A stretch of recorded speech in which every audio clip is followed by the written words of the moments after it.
Oh, that's fun. Hold on. There we go. Yay! Hi, everybody. Hi, Val. Yeah, hopefully Nancy Drews let me prepare for this. That was more just hyperfixation out the ass. But welcome back to the Great Ace Attorney 2. I've been putting this off for too long, and my body allowed me to actually say, yes, we're going to stream it. So here we are.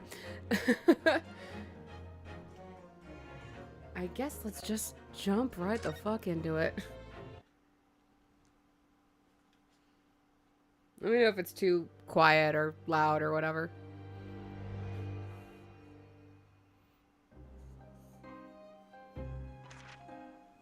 It was a ghastly tale of a winter's night. One of an invisible killer and a crime perpetrated on the pavement along Briar Road. As It's the not victim lay at death's door, cringe. the mystery of just who had stabbed the young lady I just from don't behind like, had been resolved. a trope? No sooner had my friend saved A that storytelling distant choice they exchange made. student from his So it's just light. one of those things that it's like, And in the dim, flickering shadows of gaslight, did a second. It doesn't bizarre happen crime until case rend 3, the but I know it's stillness coming. of That very night. And I just don't want to deal with it again. I dare say most can still thank you. recall the I'll turn that up. sensational headlines of the day. Haunted apartment of death. The condemned criminal's curse. The dread demon of coal gas. Yet, though the great detective had at once discerned the truth upon his arrival at the scene,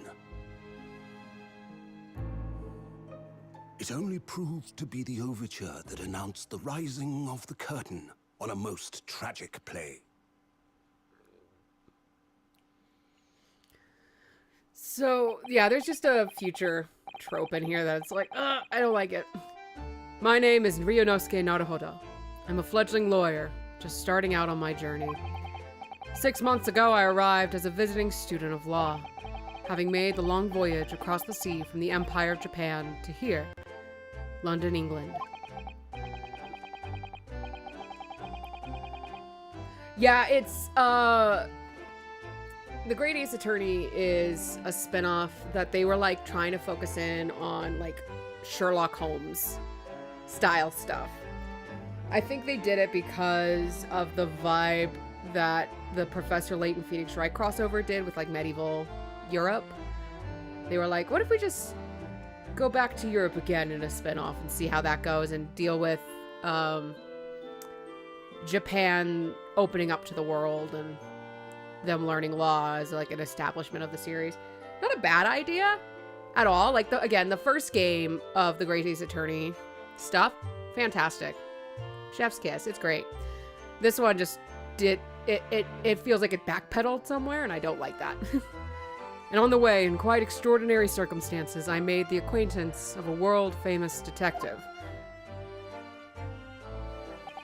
Currently, I reside in the attic of the detective's own lodgings, from where I run my legal consultancy of sorts. I've successfully defended a number of clients in Britain's highest court, the Old Bailey. But since a particularly grueling and unforgettable legal battle 4 months ago now, I haven't returned to the courtroom. In truth, I lost my right to return. For those joining and did not see me play through the first game in this series, what they're referring to is a case where we were defending a very guilty man, and it was very obvious he was guilty. It was obvious he was bribing officers, he was supplanting evidence, it was bad news bears. And you end up getting him not guilty. Even though, like, you can even pick an option that's like, he might be guilty, we just can't prove it. But Naruhodo now deals with that guilt. But that epic trial was just one small part of an epic tale. A tale which was now and about to awaken from slumber. Thanks to a letter that arrived this morning from my homeland.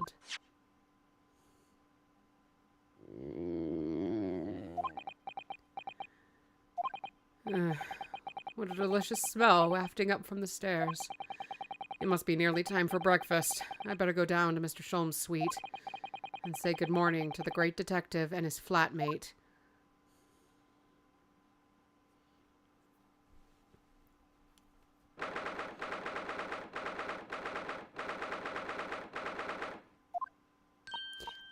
No, good. I was just about to call up to you. The bacon's ready. Good morning, Iris. Smells delicious as usual. Before we eat, though, I have some news. I had a surprise this Shh! Not another word, Mr. Naruhodo. They were roommates. This could be just the abstruse thing for my pre-breakfast stagnation-repelling mental stimulation, my dear fellow. Morning to you too, Mr. Sholmes. Yes, I see. So that's it. Please, personal space, Sholmes, God. The truth is as clear to me as day. My faculties of observation have revealed it again. What are you talking about? You, Mr. Naruhodo, you have, this very morning, met with a surprise. Well, is that not the case? Really, my dear fellow, it barely warrants explanation. Firstly, your hair is particularly unkempt, somewhat reminiscent of a bird's nest. Secondly, you have neglected to fasten the third button of your jacket. Clearly, when considered together, these two facts point to you having been flustered this morning. Can I talk now? But of course, though I don't look for admiration, you understand. My hair always looks like this. It's been this way since I first met you. Oh, it has. And the button was ripped off last night, if you remember. By you. Hallie pulled your button off? What were you two doing? Don't make me ship you. Ah, yes, I recall the incident now. It was after supper, was it not? As the evening advanced, I picked up my violin and began to play the wailing notes of a haunting tune. But then, to my utter dismay, the third string snapped! Why did it have to happen? Why? Little wonder, then, that in my vexation, I grabbed the first button I saw and ripped it from its proper place. Well, I'd like it back now, please. It's troubling me that I can't fasten my jacket. And it's troubling me that you expect me to know where it is. Somewhere thereabouts on the floor, one presumes. Helpful. What matters at the present time, my dear fellow, is simply whether or not my deductions were unerring.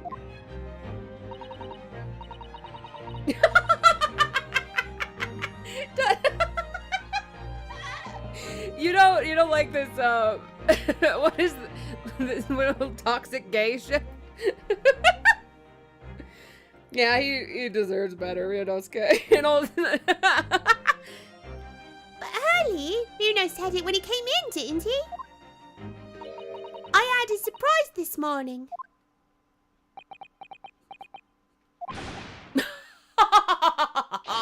Well, that really is a surprise. Yes, this man is the pride of the British Empire, somehow. The famous consulting detective, Mr. Sherlock Sholmes. There can't be a single person in the world who doesn't know his name. That's fair. That's fair, Val. That's fair. Alright then, enough of this silly conversation. Come and eat this bacon before it goes cold. And I have a new herbal tea for you to try too. My latest special blend. And here we have Iris Wilson, Mr. Sholmes' lodger and companion. A truly exceptional young girl who's the author of a highly successful serialization here in London. Yes, The Adventures of Sherlock Sholmes, as published by Rants magazine. So, Mr. Naruhodo, won't you put us out of our misery? What surprised you this fine morning? Well, I received a letter from Japan. Oh, from Susie, you mean? Was it really? That's right, and she had some rather startling news, in fact. Ah, intriguing indeed. You must tell us all about it over breakfast. Oh yes, what fun!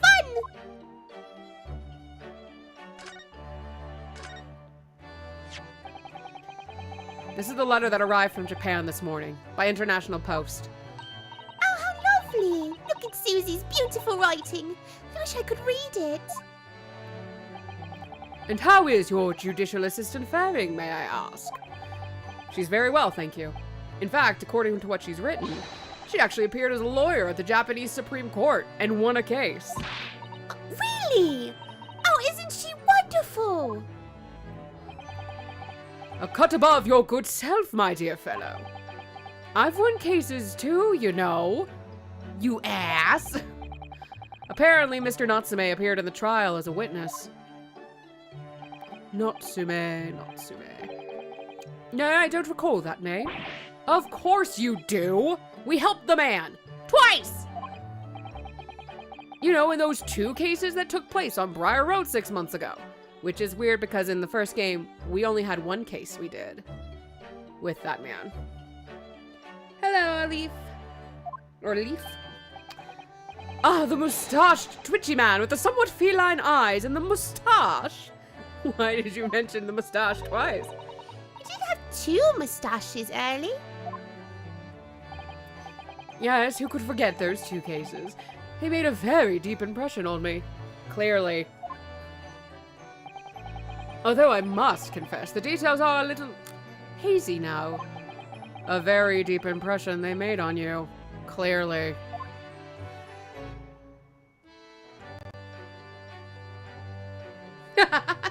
Thanks, Val.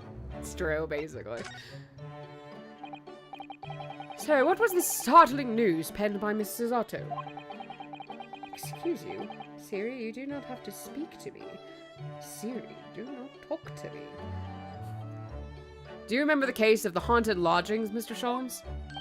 Ah, yes, it's very interesting, you know. I don't feel entirely uncertain that a case of that nature did not occur. He's totally forgotten then. Anyway, in her letter, Mrs. Otto asked that we read over her case notes again and investigate further. Although it took place half a year ago, for what purpose?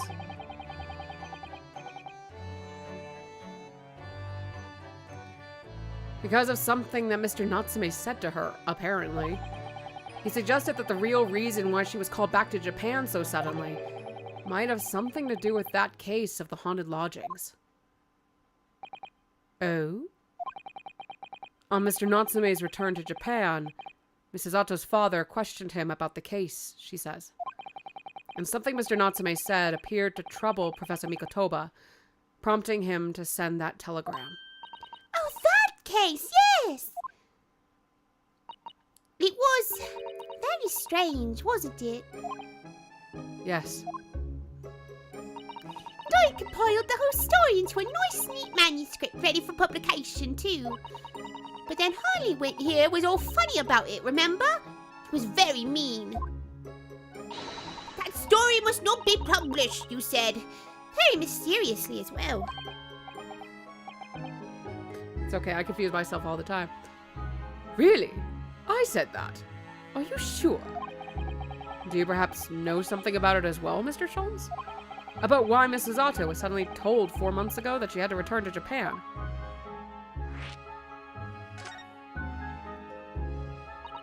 It's been 4 months now since we waved Susie off at Dover. It was such a shock, wasn't it? The way she just suddenly announced that she had to go back to Japan. Indeed it was. Due to a telegram she received from her homeland, I believe. That's right. Telling her to return urgently. Yes, because her father had passed away.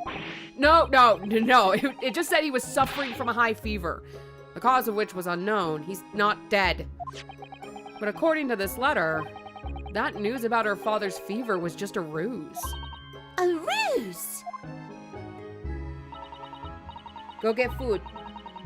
Go get food. Go eat. So Susie's daddy lied to her so that she'd make the voyage back home? Why? Why would he do that? I have to admit, I have absolutely no idea. But she believes it's almost certainly related to the case of the haunted lodgings.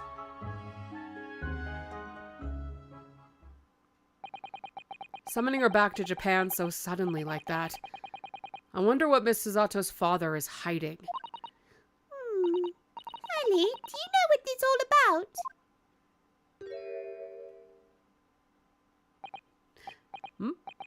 But well, who could say? But you said... Please, I have engagements, my dear fellow. My calendar is quite surprisingly full today. And a stringent analysis of the matter would be excessive, I feel, even if I were quite at leisure. So, man the fort in my absence, won't you, Iris? I will, Hurley. Don't worry. See you later.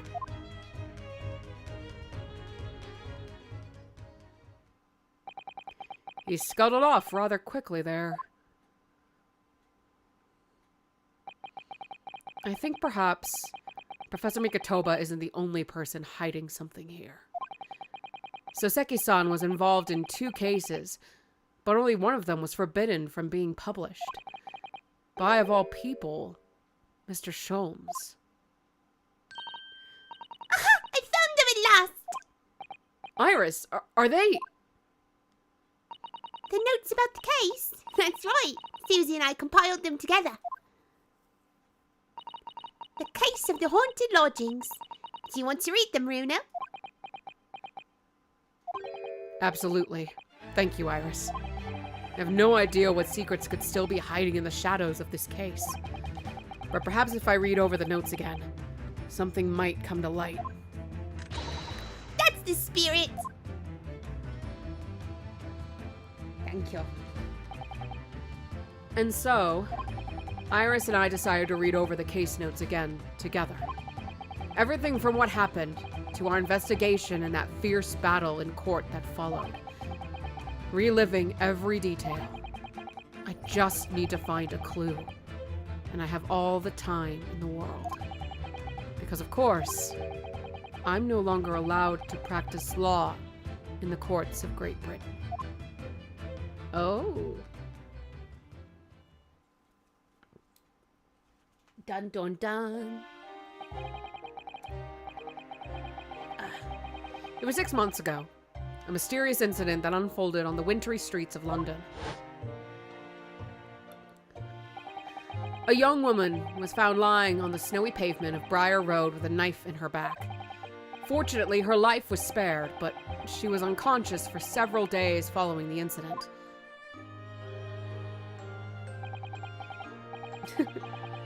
The fog was thick, and nobody saw her attacker, but by a cruel twist of fate, a visiting Japanese student was walking behind her at the time and was duly arrested. That man was Soseki-san, and the man who effected his arrest was Mr. Sholmes. Believing in our compatriot's innocence, Suzato-san and I decided to represent Soseki-san in court. And after a grueling trial of many twists and turns, we finally managed to prove his innocence. Joyful, joyous, jubilant jubilation! Was the man's reaction after the trial, but his jubilant jubilation was short-lived.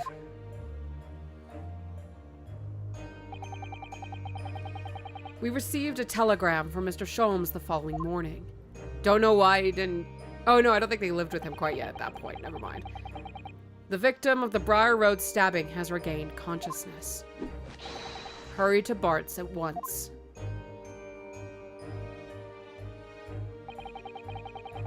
So Suzato-san and I summoned a hansom and headed immediately to the hospital.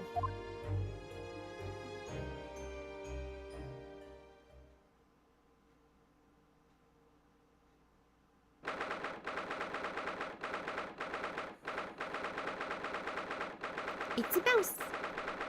Kill it. There you are at last! Good morning, Mr. Sholmes. I think not. Oh? You're late! What on earth took you so long? Your telegram only arrived at 5 o'clock, Mr. Sholmes. And it's a 20-minute ride to the hospital. That's right, and it's 5:30 now. I think we made very good time. The time is utterly irrelevant. The fact is, I have been waiting for what has felt like an eternity. Nice chicken. In point of fact, I myself was awoken at 4 this morning by a telegram boy. And feeling it was somewhat unjust that I alone had been roused at such an hour, I sent one to you. Well, thanks for that. Anyway, you're here now, so the victim is over there. She's only just regained consciousness. Hello, sweetie. You should introduce yourselves, and I shall observe from here. So that's the lady who was found on the snow-covered pavement with a knife in her back. Her name is... yes, here we are. Miss Green. Are we in Clue now? Hello, madam. No. No, he don't. I'm pretty... Hold on. I actually don't remember if he does in like one of the... in like the final or second to last case in this game. I can't remember. Good morning.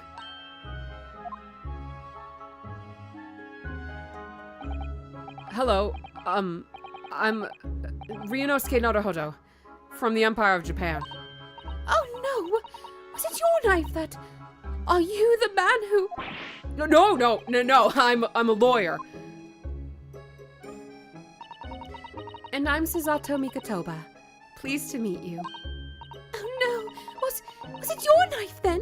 Are you the one? No, I assure you. I'm Mr. Naruhodo's judicial assistant. We heard that you regained consciousness and wanted to come to give you our best wishes. Best wishes? For me? Thank you. I'm Olive Green. I'm an artist. Well, no, that's not right, is it? What I mean is, I'm trying to be an artist. Well, what I really mean is, I desperately want to be an artist. But the truth is, I don't have any talent. I know I don't. It's no wonder I was stabbed in the back. I don't think that's related, actually.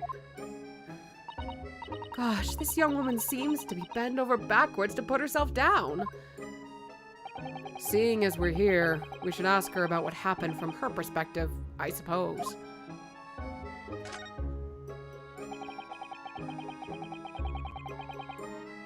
It's true. To suddenly be struck in the back by a blade as you were walking along the pavement. What a terrible experience you had, Miss Green. It was so cold that day, and the fog was so thick, I couldn't see a thing. That was 4 days ago now, I think. Is that right? Yes, that's right. I'm afraid you've been comatose all that time. But the case has been solved, hasn't it? Well, I've been here in hospital, I mean. Indeed it has, my dear madam. Spectacularly by none other than I, Sherlock Sholmes. Mr. Sholmes, as you well know, it was Mr. Naruhodo's hard work in court that solved the case. Are you yet to hear what happened, Miss Green? Yes, I'm afraid so. A gentleman from the police force is supposed to be coming to fill me in shortly. Oh, I see. Me coming round seems to have made everyone frantically busy. I'm so sorry. I should never have regained consciousness. It was selfish of me. Oh no, we're all so relieved that you're on the mend, Miss Green. Really we are. With that kind of attitude, maybe her surname should be Blue, not Green.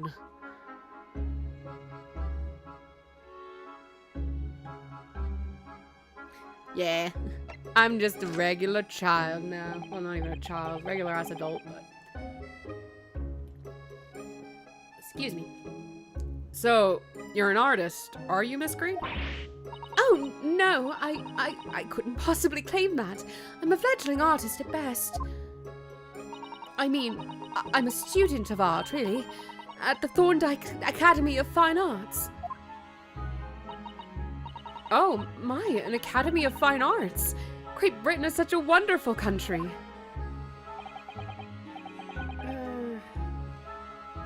Tell me, Miss Green, do you live hereabouts? Oh, no, actually. I don't deserve it, but I have a little flat on Brixton Road. I see.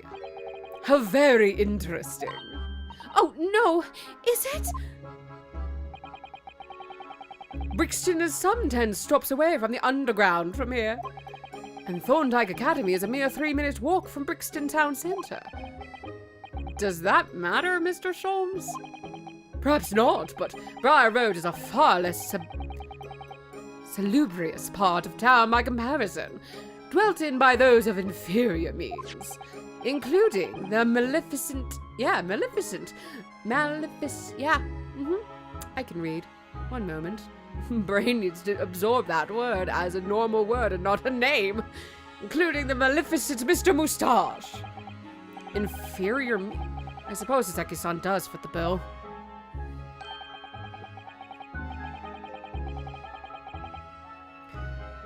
It struck me as somewhat out of the ordinary for a young fine arts student to be walking in such a district.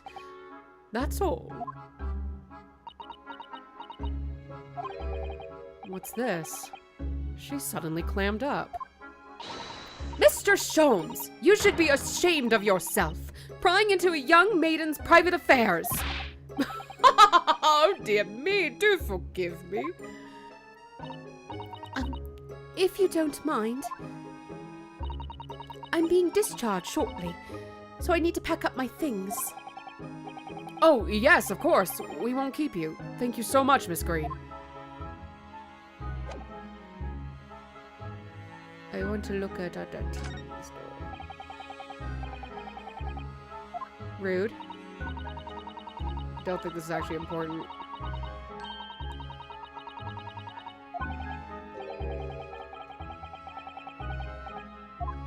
Honestly rude for the both of you.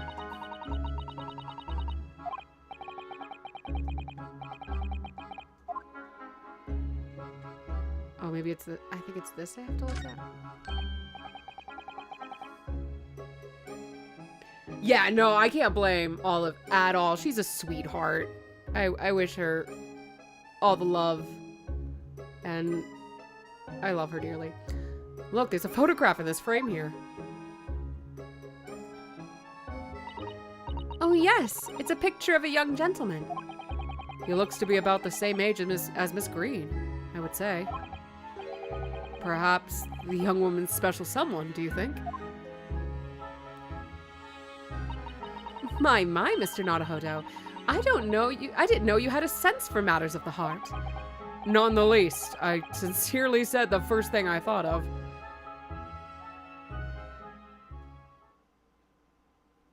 Ha! Is there a Mr. Narufoda, eh? Mr. Narufoda? Narrow fodder? What? Well, if you're looking for Nadahodo, the lawyer, that's me, but... Ah, Mr. Narufoda, good. This is for you. It's a message from a Mr. Saucy Nutsmeg. Mr. Natsume? Sent me a message to me. But why would a policeman be delivering a message from Mr. Natsume? Exactly. What's going on? What's a Scotland Yard constable doing playing delivery boy at this time in the morning? Ah, what are you waiting for? Let me see that! Okay. Well, this is most unexpected. Is something wrong, Mr. Sholmes? Is something wrong, Mr. Sholmes, he says. Have you not seen this note? No. How could I have? You snatched it from me. Give it back. It would seem that London's criminals have no intention of letting the great detective rest.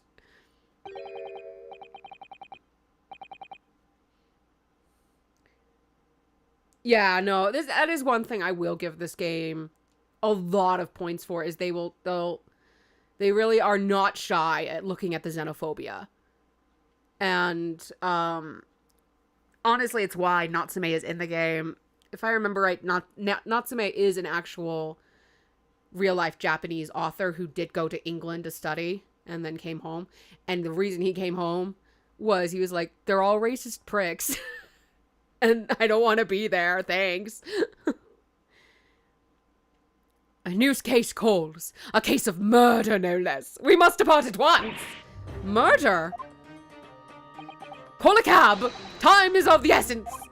But the trouble is, we've yet to read Mr. Natsume's note. I was thinking we ought to pay him a visit in his lodgings once we did.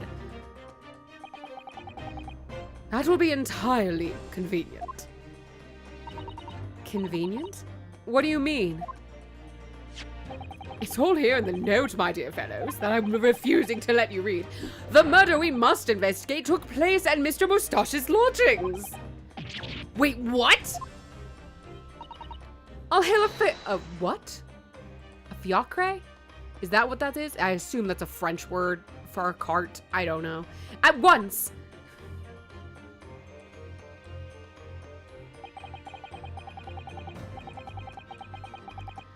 It was only yesterday that Soseki-san was in court and we were dispelling doubts about his innocence. And now, the very next day, there's a murder at the man's own address? He may very well be the unluckiest man alive.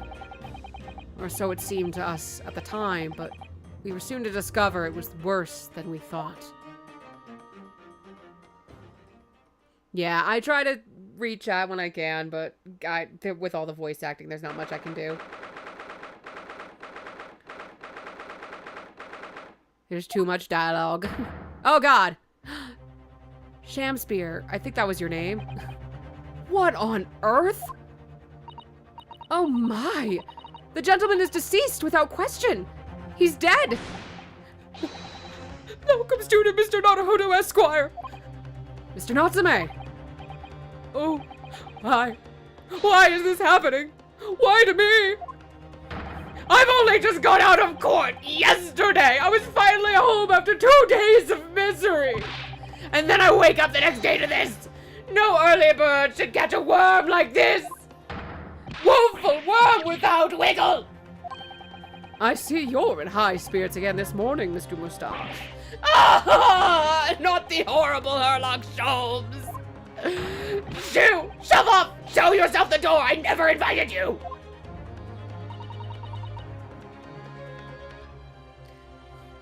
Mr. Sholmes came here with us.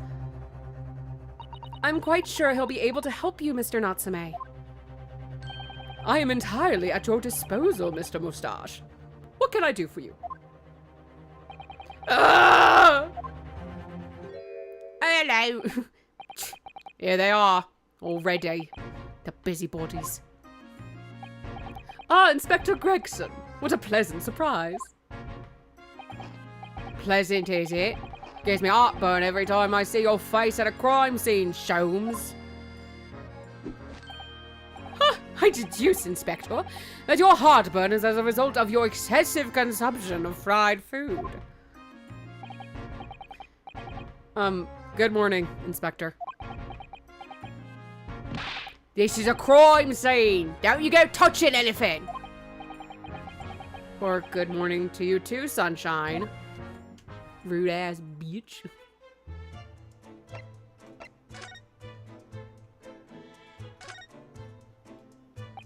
What a terrible thing to have happened.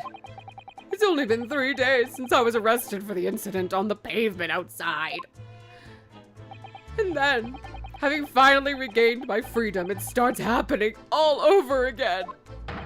Endless existence of excruciating experiences.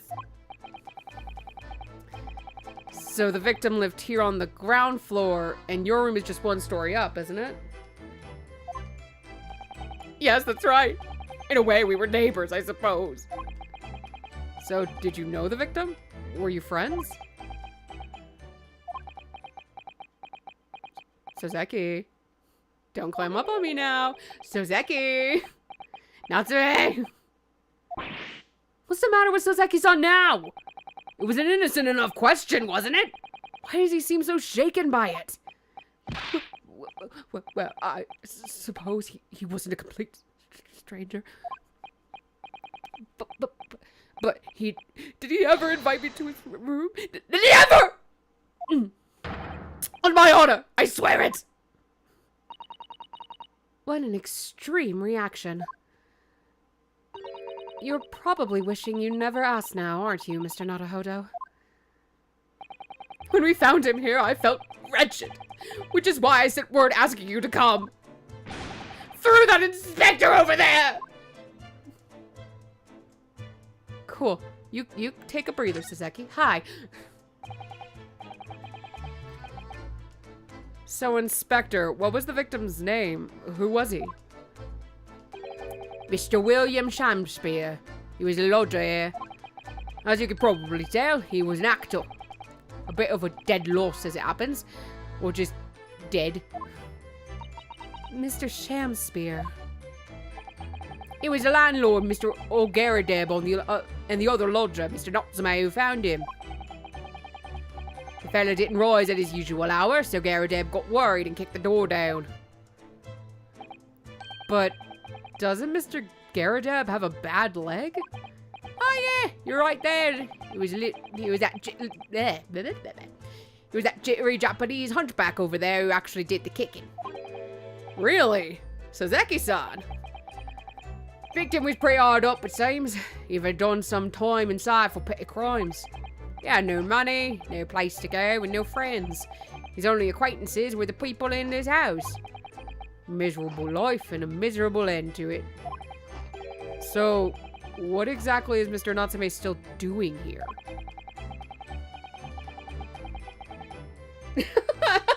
That's funny. And also, you'd get enough shit for being gay in this time period, so valid. He's not involved in the investigation, so shouldn't you have sent him away from the crime scene? Well, not saying it because the fella looks odd or anything, or that he acts suspicious, but I thought it would be prudent to take a statement from the cohabitor. You nearly said culprit there, didn't you? Oh dear. Mr. Natsume appears to be under suspicion. Again. It certainly seems that way. He does just come across as such an odd fellow, doesn't he? Poor man. How unfortunate. Enough. There is enough for Gregson. And maybe also never enough. Anyway, can't say much until the coroner gets here. But I don't think the fella's been a goner that long. The body's still warm. Even if the inspector would allow it, I don't think I could bring myself to touch a dead body. Oh, hi. What are you doing over there, Charles? What the fuck are you doing, you fucking weirdo? Yeah, I know, again, this game does beautiful work with dealing with the aggressions, micro, macro, all of them. Mr. Sholmes? What are you doing? You need only observe to know it, my dear fellow. Investigating naturally. There's nothing natural about that pose. Mr. Sholmes, have you made some miraculous discovery? Patience, my dear madam, patience. We've not been here in this room 5 minutes.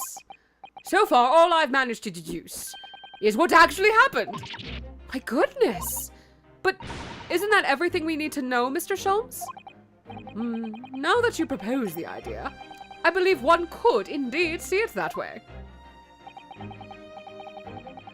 Was he making a JoJo pose? I still need to watch JoJo's Bizarre Adventure. Oh my god, how many JoJo poses has this man made? Because we always find him in weird positions.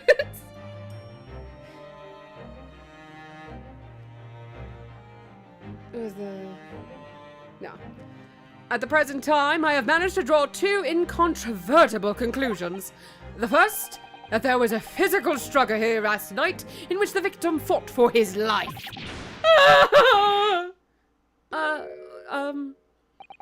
Mr. Natsume, what's wrong? Is something that Mr. Sholmes said significant somehow? No, don't mind me. Forget I was here. And my second conclusion is that there was a poison lingering in the air here last night that passed the victim's lips. Nonsense! Oh my god, I forgot how much Natsume kills me. Hold on. Alright, Mr. Natsume. Why are you reacting so extremely to Mr. Sholm's deductions? No, please. Pretend I'm not here. Invisible, ineffable, inscrutable, insignificant. I only know like one JoJo pose, and it's like the one that leans back.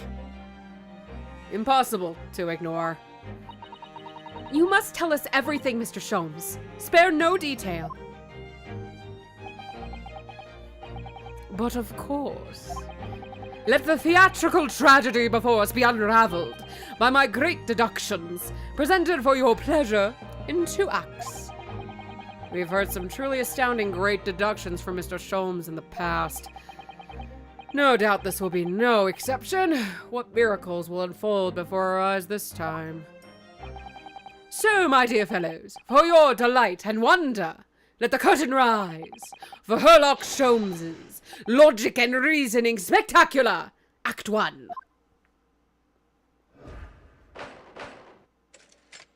That game is wood.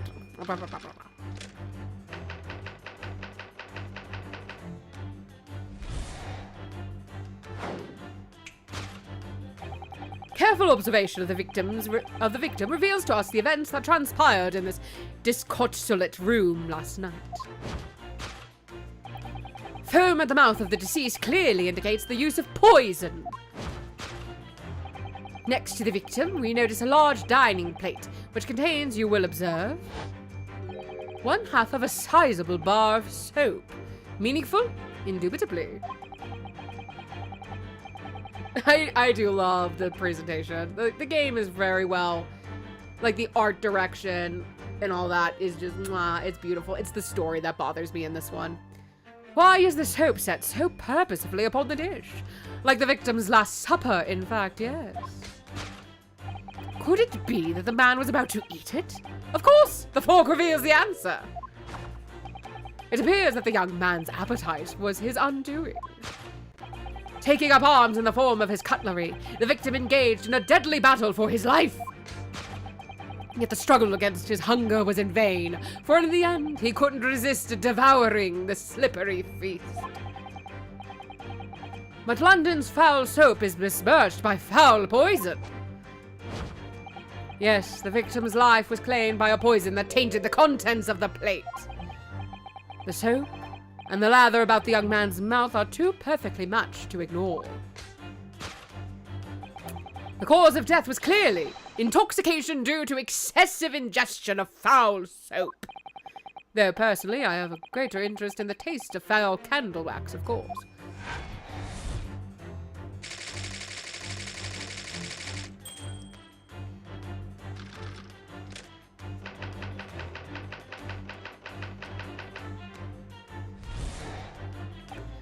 The cause of death identified, we proceed to Act 2, where we ponder the next question. Was this suicide or murder? The audience will recall that death occurred during the victim's last supper. Did the man dine and die alone? This single teacup suggests the answer. To draw a conclusion on such meager evidence would be foolish, however, certainly. The careful criminal could have absconded with his own cup to cover his tracks. Well, allow me to lift the veil of doubt, my dear fellow. Indeed, what reveals the answer, of course, is the broken lock. Though forced open now, at the time of the incident, this door was locked.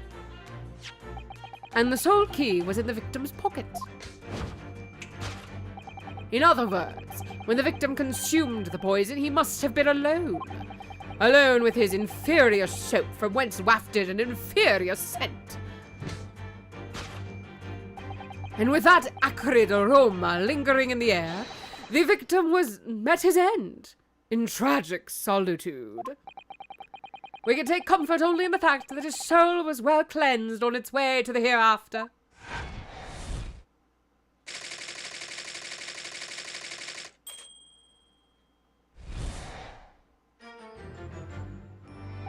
Thus concludes the final act of Sherlock Sholmes's great deduction.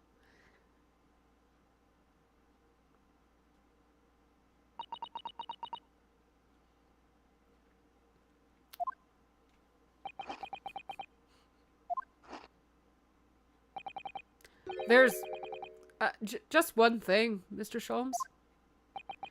You are disposed of to identifying just one thing, aren't you, Mr. Naruhodo? Pray, what concerns you? Well, no matter how hungry he was, do you really think the man would have eaten soap? It is quite apparent that this man had barely a penny to his name. He's a good showman. He's a wonderful showman. It is a curious thing, but to one so destitute, soap can suddenly appear quite irresistibly appetizing. How extraordinary. In truth, I have tried a little soap myself in the past. You've eaten it, you mean? My dear fellow, it was some time ago now. My postulation was that it would cleanse my gut. And did it? As I writhed in agony on the floor and spilt the contents of my stomach, yes, I believe it did. The experience taught me a valuable lesson. Soap is quite poisonous. It has an unpleasant taste and leads to great discomfort. In summary, I cannot recommend it. Believe me, I wouldn't eat it even if you did. There's something that troubles me as well, actually. Oh, what's that? Mr. Natsume. I couldn't help noticing him shuddering and quivering out of the corner of my eye. Almost as if Mr. Sholmes' deductions touched a nerve somehow. Nonsense. Well, that clenched teeth episode didn't last.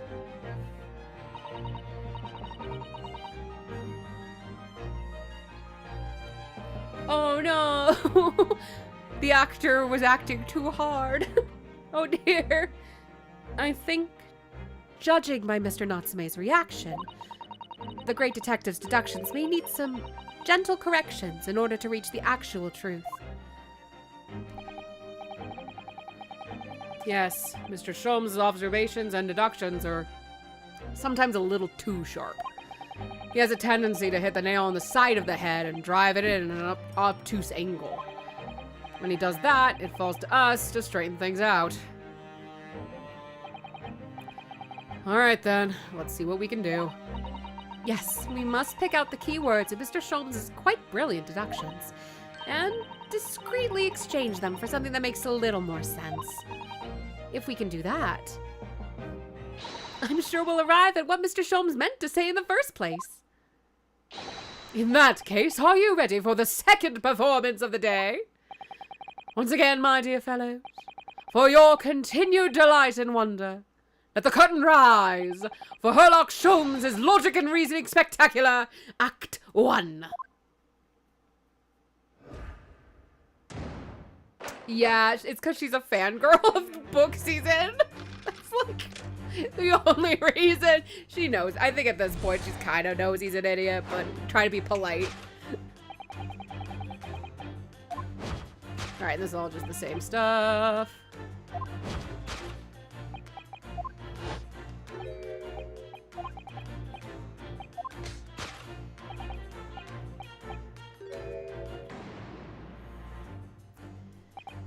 Well, you can't deny that a fork implies the man was eating something, or about to eat something. Yes, that's true. If I were to decide to eat some soap, I should prefer to use a fork than to attempt it with chopsticks. And of course, only half of the bar of soap is left on the plate. But might there not be some other explanation? Something material that proves whether or not the man really ate some soap. Let's see.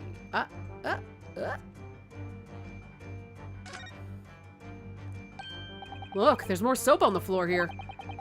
Mr. Shamspear must really have loved the stuff. Let's not jump to conclusions, Mr. Naruhodo. Look closely at this soap. Do you see that it would fit together perfectly with the half bar on the table? How could that be? I think that they are two halves of the same bar that broke apart. No, I need that. Come back here. Come back here. Take that!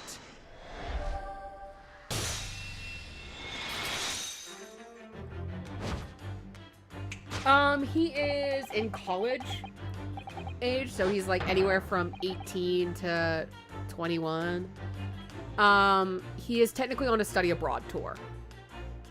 So he's here to learn, so he's just staying in his school uniform. Could it be that the man was about to eat it? Of course, the other piece of soap reveals the answer. It's being the other half of the soap on the table. In short, the victim was not eating soap at all. But it's obvious, really. For no depths of hunger could drive any man to attempt to eat soap. Even I, with an unquenchable thirst for practical knowledge, took only a single bite. But that begs the question of how the man was poisoned, because there's no sign of any food on the table. Yeah, no, I get you. I get you 100,000,000%. An excellent observation, Mr. Naruhodo, and the one that furnishes us with the answer we seek. For London's foul soap is besmirched by blah blah blah blah. This is the same dialogue now. Mr. Sholmes is still pushing the soap argument then. Perhaps he's suggesting the man licking the soap rather than eat it. If soap in London is that poisonous, I don't think I want to be washing my hands with it. There are no signs of any food in this room at all. Of course, food isn't the only thing that passes people's lips, is it? Boop, boop, boop, boop, boop, boop. Take that!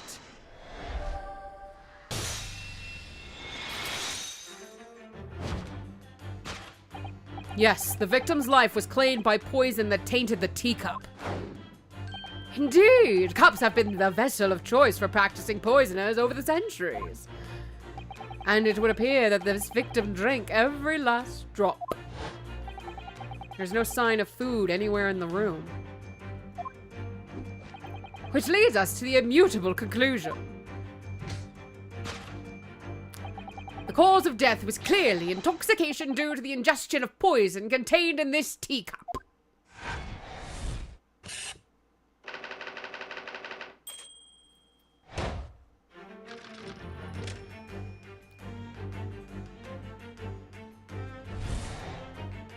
Blah, blah, blah.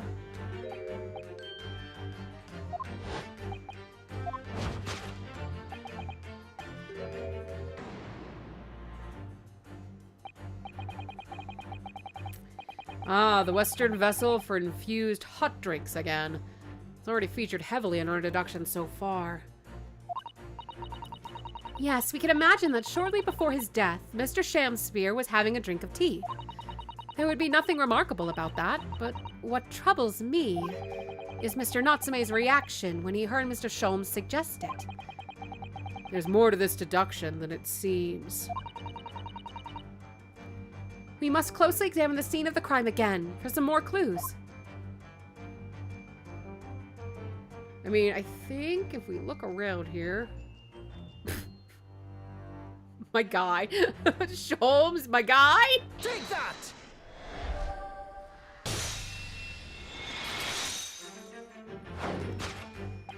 Did the man dine and die alone? This other teacup suggests the answer. Yes, there were two teacups in this room all along. In other words, this is a strong indication that the victim's Last Supper, there was a guest present. At the very least, we can say now with certainty that somebody else was here in this room last night, taking tea with the victim.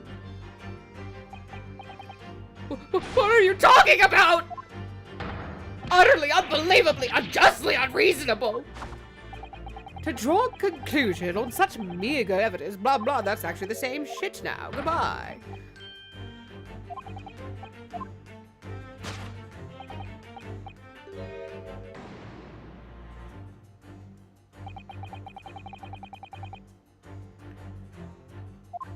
Oop, I skipped a line, but that's okay. I'm afraid it's too late to go back to the what? Halcyon days? Of eating too much soap. But the identity of the guest who was in here last night when the victim passed away is something I have a very bad feeling about. Well, you can try to ignore your feelings, but we cannot ignore the truth, Mr. Naruhodo. No, I suppose not. Time to look around again.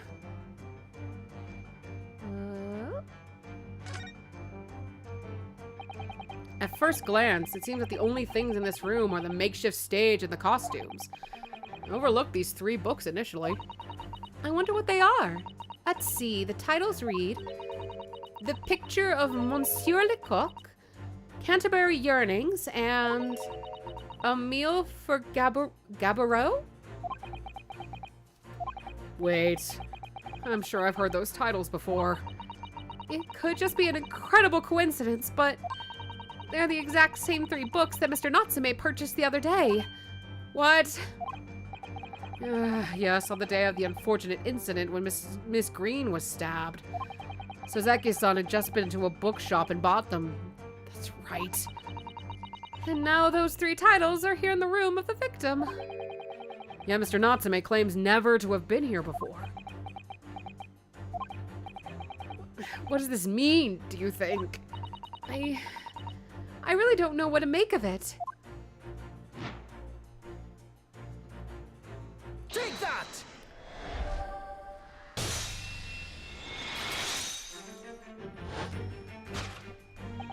Indeed. What reveals the answer, of course, is this pile of familiar books.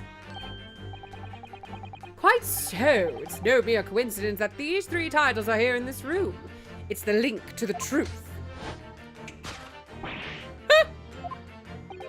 Mr. Natsume, you purchased these books 4 days ago at a second-hand bookshop.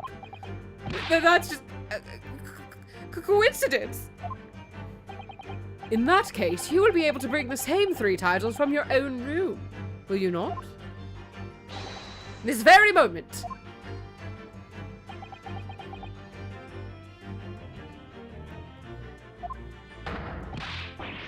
Hello, flower. No, never, non-negotiable! If you can't bring your own copies here, it proves that these 3 books are in fact yours.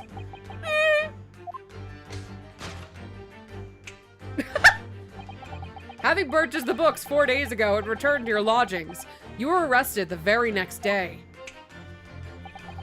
So, you could conceivably have brought the books here on that evening, but you never mentioned that.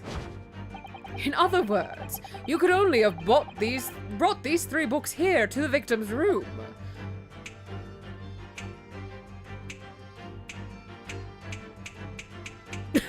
Okay, thanks, game.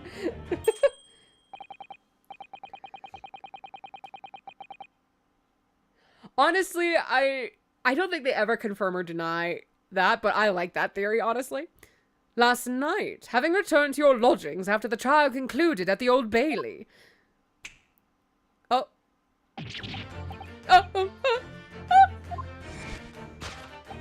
In short, there is only one possible conclusion. The victim died here in this room last night as a result of poisoning. And that same night, the victim had a visitor. And that visitor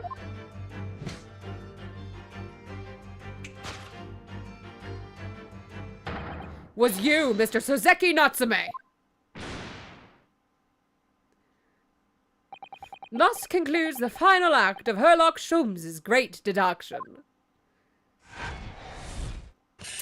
Honestly, though, I would also not be surprised if this is just Sholmes having, like, ADHD and he just can't keep up with his own thoughts. So people coming in and just like, hey, buddy, look here for a second. And then he just goes and they're like, cool, he got it. Good for him. Not again. Not again. Not again. Not again! Well then, Mr. Natsume, it would appear you're going to have to accompany me down to the yard. But wait! Hold your horses! Yes. Door! Key! Locked! Entry, exit, entirely impossible! He's so flustered he's being even stranger than normal.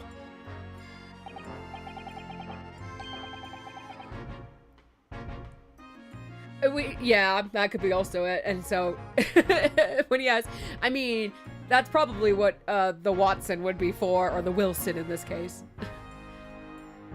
What, you think you got, that's an alibi? You could have just made a copy. What? You live in the same building after all. You've had plenty of opportunity, I'm sure. But Misery me! Sorry, sir. You'll just get your chance to give your side of the story later. The facts speak for themselves, Mr. Moustache. You horrible Herlock Sholmes! He really has found himself an arch rival now, hasn't he? Come on now, no dilly-dallying. Outside, there's a carriage waiting. Locum student Mr. Naruto Esquire! I never imagined I'd be in this position again, but... You have to help me! Please, please, I'm innocent! Alright, I understand. We'll come to your cell later and talk about it. And one more thing. Oh, and one more thing. That was a second. Oh, yes? My poor little kitty cat. Please give him his breakfast for me!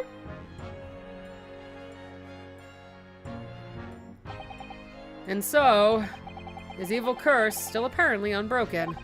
Suzeki-san found himself once again the prime suspect in a case of murder. Thanks to the incriminating deduction of the great detective. My dear fellow, that honor belongs to you. Oh, just because someone's in trouble now, it's now my doing. Well, at least that means Inspector Gregson is no longer here. We can examine the crime scene in more detail now. Yes, that's right. And of course. What? Have you forgotten what the inspector mentioned before? It was the landlord, Mr. Garadeb, who discovered Mr. Shamspear. Ah, Mr. John Garadeb, yeah? I expect we could find him in his sitting room on the top floor as usual. Right. We must remember to go talk to him later then. Gonna look at everything. What do I want to look at? And here we have another disproportionately large machine. This looks like a meter of some kind. Ah, this is a gas meter, I think. It seems that in this district, residents pay for gas as they use it with coins. Ah, I see. Yes, now that you pointed it out, I can see that there's a slot just here that looks like it could take a coin. So you mean, if you put a coin in here... That's right. That would buy you about 2 hours of gas for lights and heating. So, if you were a poor person with no money, you'd have to sleep in the freezing cold? Yes. Or if you were a scatterbrain with no change because you forgot to exchange your money at the bank. Thank goodness there's no meter in our office.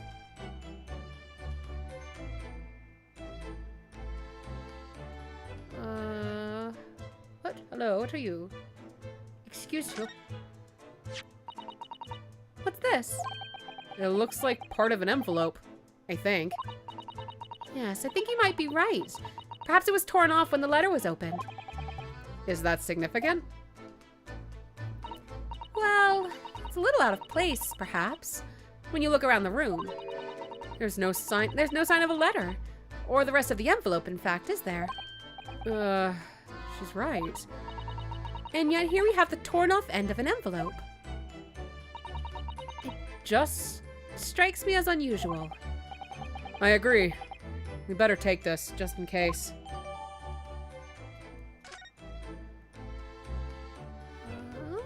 Hello. Hello! Oh, the poor man. So young to die. How old was he? Oh, you're 16? Girl, what are you doing?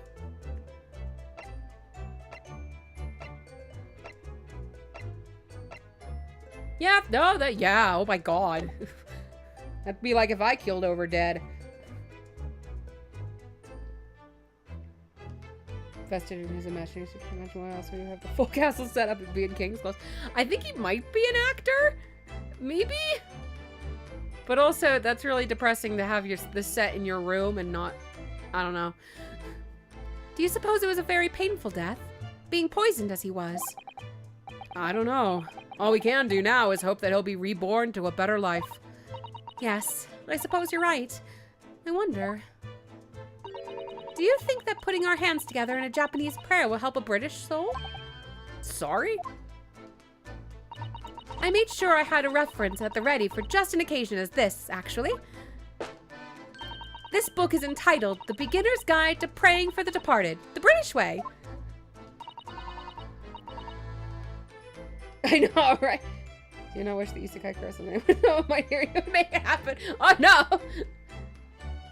He's like, this Shamspear is reincarnated and isekai into being Shakespeare. I'll just reread it now. One moment. There's quite a spine on that book, isn't there? Good luck reading that, madam. Ah, one of the teacups that Mr. Shamspear and his guests drank from last night. But don't go drinking from them, Mr. Naruhodo. There's bitter poison inside. I'm not planning on drinking any, don't worry. Anyway, the cups are both empty. That's true. So one was Mr. Shamspear's, and the other must be the cup that Mr. Natsume was drinking from. But Soseki-san wasn't poisoned, of course. Perhaps we should take these so we can examine them in more detail later. Should I look at those now, maybe? Maybe. Ah.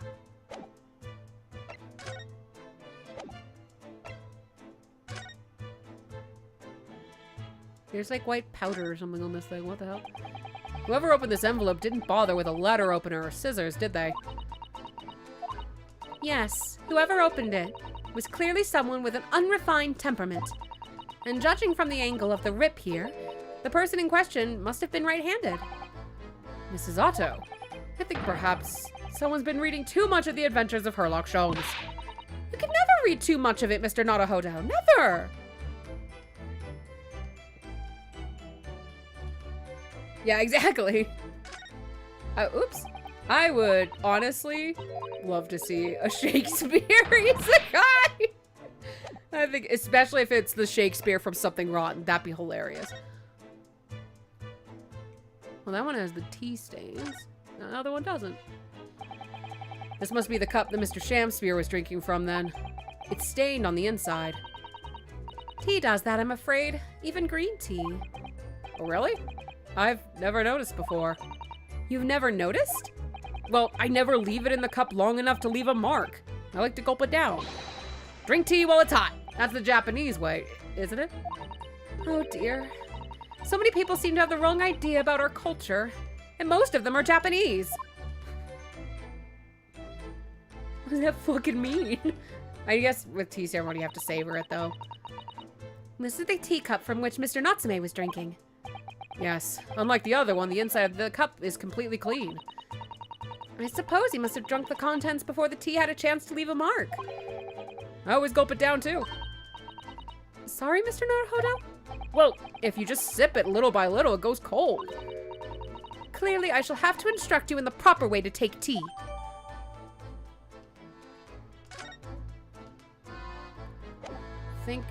Actually, let me double check. Is there anything on the bottoms? No. I think that's all I had to look at with those. What else do I fucking look at?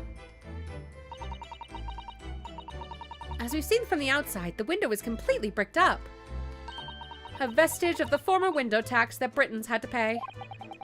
What strange things they used to tax in Great Britain. I mean, making people pay for the number of windows they had in a property. It's extraordinary.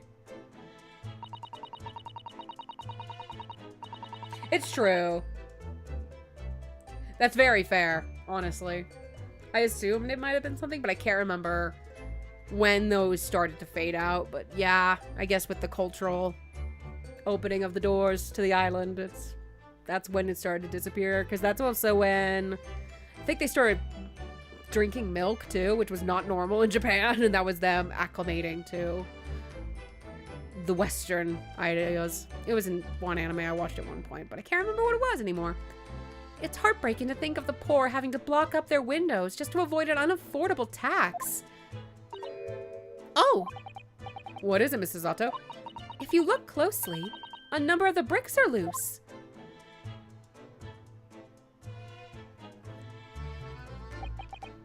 Oh, yeah. Looks as though an amateur has broken out a few of them just here. Was it Miss Shamspear who did it, I wonder? Being the lodger renting this room. Look at this, Mr. Naruhodo. On the outside, there's a little ledge. And there's something on it. What, outside? Look at it. Don't make me click again, just look. It's so cold outside. You can feel it through this gap. It didn't snow all it did snow all last night. It would be cold. But more importantly, what is it on the ledge out here? What are those snow-covered lumps? It's more bars of soap. Soap? What are bars of soap doing lined up on a ledge outside the window? I have no idea. But the pair of them look rather charming like that. Still, that's very strange, isn't it? Bars of soap lined up outside the window. I think perhaps we should take one. There are two, after all. Oh dear. I suppose we could. Oh, what's this? Look here at this soap. Do you see? In the middle there. There's a patch that's a different color. It's sort of transparent, but some sort of fancy design, I suppose. Only in Great Britain. It looks like the Hinamaru flag of Japan, doesn't it? How wonderful! It's probably a very expensive brand. Expensive? And what's it doing in this ramshackled old room?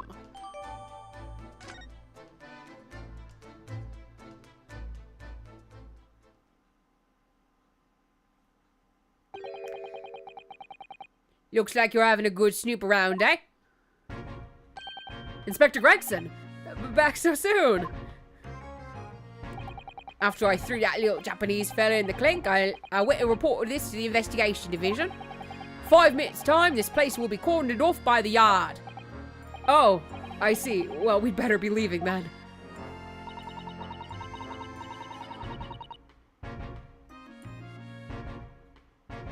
Oh, I didn't know that. That makes sense, though.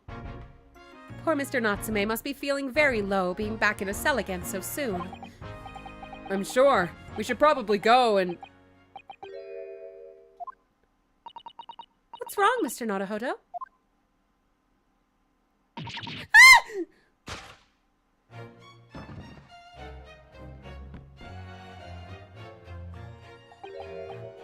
Out, brief candle. Life's but a walking shadow.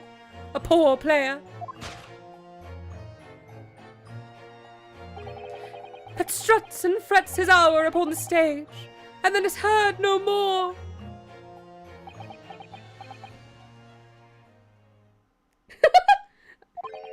Scared me the first time I did this game too. I was just like, what the fuck?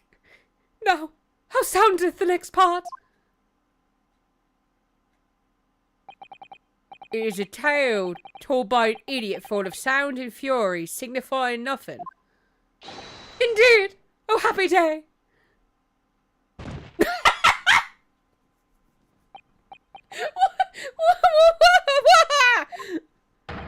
Walking Dead!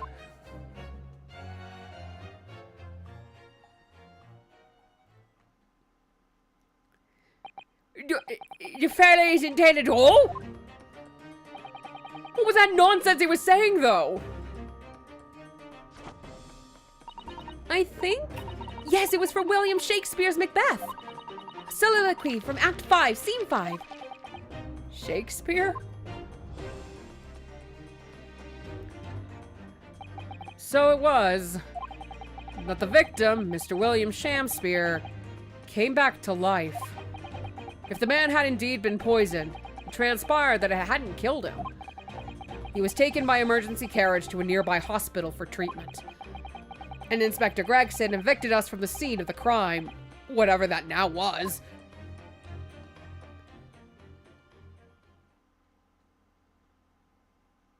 Oh, hello, little bee man. Whatever do you think will happen now?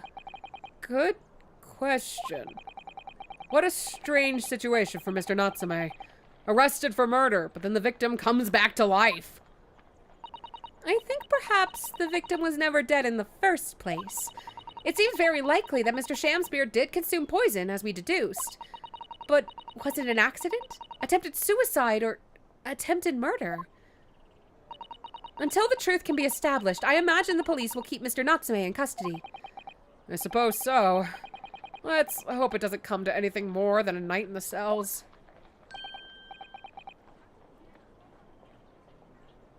Yeah, I know, it's weird. It's surprising. I'm trying to remember, like, the last game. So, let's see. Case 1. One body. That was Dr. Wilson. Case 2. One body, which was our gay best friend. I ship the two. Don't question me. Case 3 was one body there. Case 4. Oh, shit. What was case 4? No body. Because that was the knife one that they were talking about with olive green. So no body with that one. Technically. Case 5. Had a body? Yeah, had a body. And then case 1 of this one had a body. Now there's no body in this one. It's very fun. He had soap residue on his finger and he just got into his teeth. Oh my god, that'd be great. Oh, what's this? It's a bee. What's that man doing over there? He looks like he was trying to see into Saseki-san's lodgings. Is something wrong, Mr. Naruhodo? Excuse me? Can we have a word? I wish I knew how to do a Popeye. But all I know is like, but I can't even do that laugh. He just ran off. I feel sure that I've seen that man somewhere before. Where was it? I do too, but I don't remember. He did, actually. I kinda did. Oh, actually, hold on. I have soap I can look at. Oh. Oh. What is it, Mr. Naruhodo? This bar of soap. When we first found it, I could have sworn there was some sort of round disc in this depression just here. A reddish one. Yes, you're right. I remember it too. But now the depression is completely empty. Where could the disc have gone?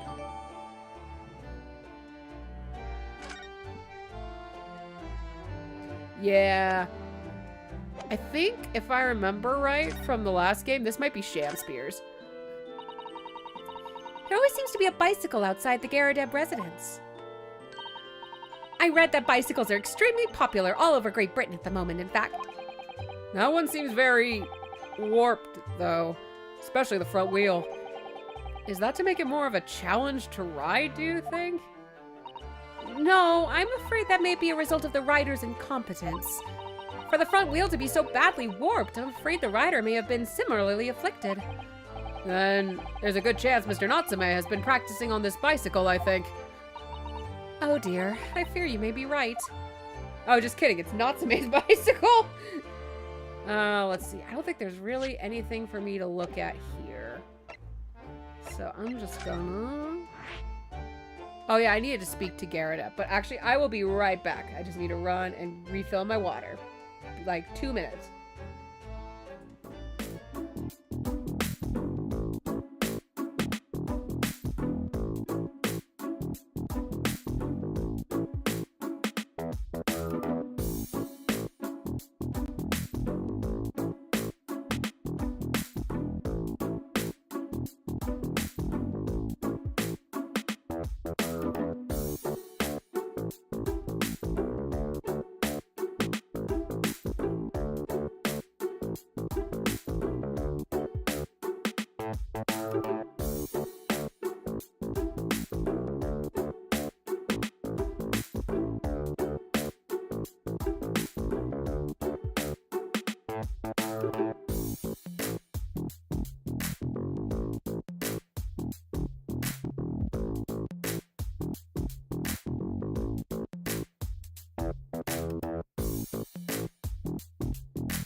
Here we go.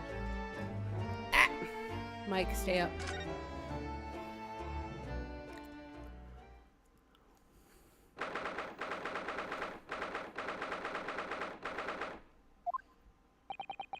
Here we are again, the eccentric landlord's eccentric top floor abode.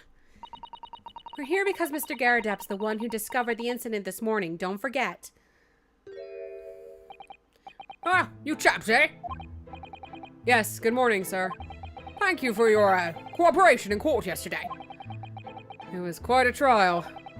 As much for Mr. Garadep as anyone, really. I'm straight back here after all that business at the Bailey yesterday.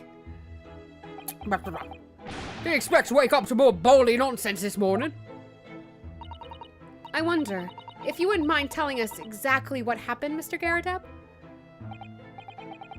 Yes, I suppose you'd like to know all about that dead loss of an actor chap in the ground floor? Those were exactly Inspector Gregson's words, weren't they? Oh, we get the honor of you standing up. Thank you, sir.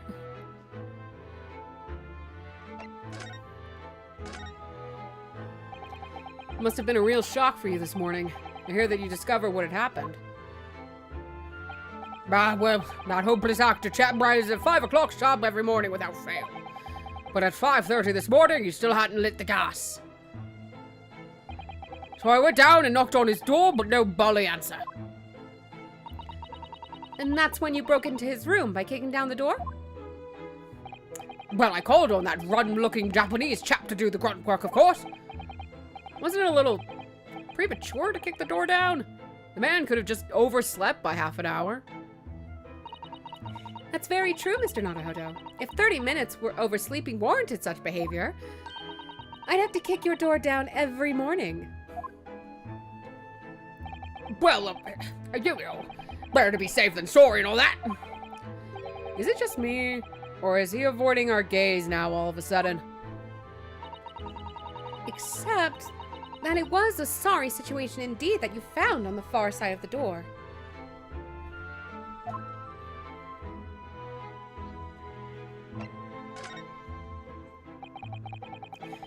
The victim's name is Mr. Shamspear, I believe. Is that right? Yes, William Shamspear. Took the ground floor room 3 months ago now. And how would you describe him? In a word, destitute? Destitute? Well, let's face it, the only redeeming feature of that room is the cheap rent. Anyone wanting to live in a place like that is either broke or has the bully screw loose. So hard to choose which category Suzeki-san would fall into. Mr. Naruhodo, that's a little rude. He was doing research as well. Research? Into what? Shakespeare, of course. Shakespeare. Read a few plays of the old bard myself, you know. Romeo and Hamlet and all that. Yes, William Shakespeare is England's most highly regarded classical playwright and author. He's known as Sao in Japanese, as you know, and many of his works have already been translated. It seems incredible that Shakespeare was shortened to Sao, though. Someone was too heavy-handed there. There were a lot of costumes in the victim's room, actually, weren't there? Of course, Mr. Natsume is a scholar of English literature as well. I imagine he and Mr. Shamspeare would have had much in common. Shakespeare's interpretation disagreement leads to shocking murder. Let's hope it's not that. Wait. See you in a bit. Mr. Naruhodo, really? How rude!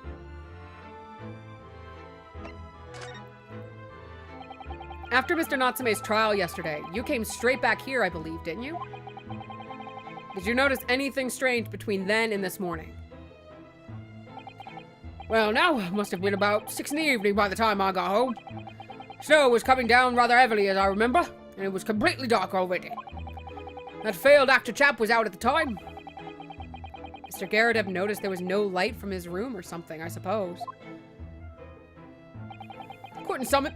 Oh my god, excuse me. No hiccups allowed.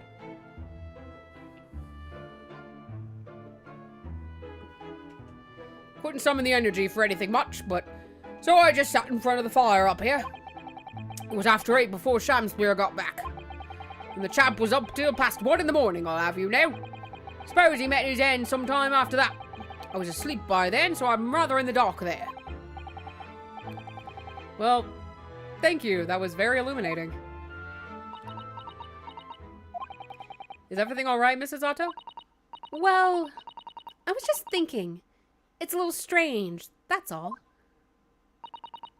Mr. Garradeb, you were up here in your room all evening, if I've understood correctly.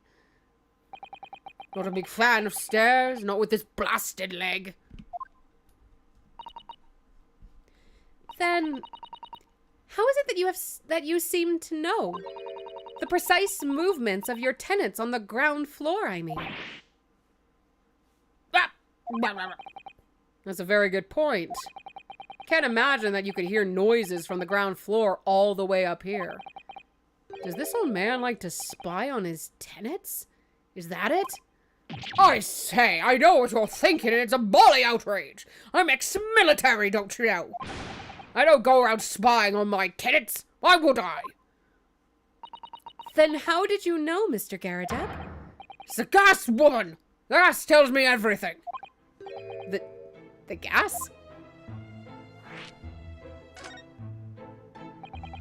What on earth do you mean, sir? How can the gas tell you anything, let alone everything? Well, as you're probably aware, the gas is supplied to the buildings by pipes.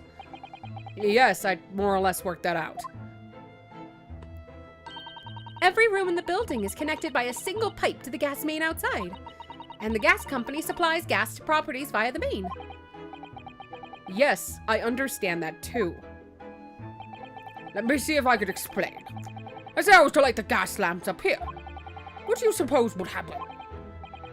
Well, obviously the room would get brighter. I'm not stupid. Exactly. But at the same time, the lights in all other rooms of the house would dim for a moment. What? They dim? Why? Perhaps it's because when you light a gas lamp, it briefly uses more gas than usual. And that reduces the amount of gas in the pipe for the other lamps that are connected to it. That might explain why the other lamps dim momentarily, mightn't it? Yes, of course, because everything's connected to a single supply pipe. Is that supposed to happen, though? Sounds rather undesirable. Jolly good point. Fact is, the gas company's pipes in these parts are pretty hopeless. Long worn out. And barely got any gas in them to start with. Opposite's also true, of course. Extinguish the lamps up here and they glow brighter in the rest of the house. Ah, right, I see. So by watching the flickering of the lamps in one room, you could determine what's happening elsewhere. You've got it. Oh, of course. Because when people come back home in the evening and before they go to sleep at night, what they're guaranteed to do is either light or put out their lamps and fires. Clever.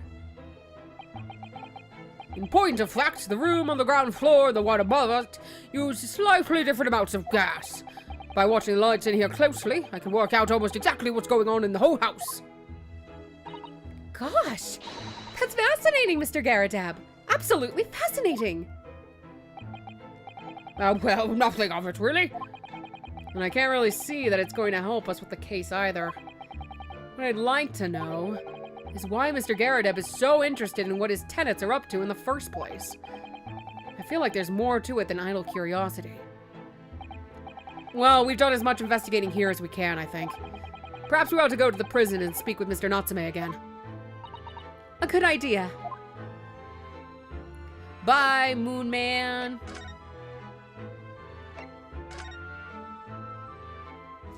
Going to have a chip. I want some salt in me.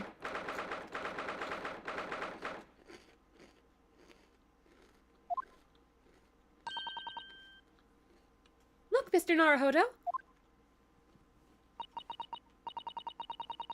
Mr. Natsume, have the police finished questioning you now? Welcome, student, Mr. Naruhodo Esquire! Oh, yes.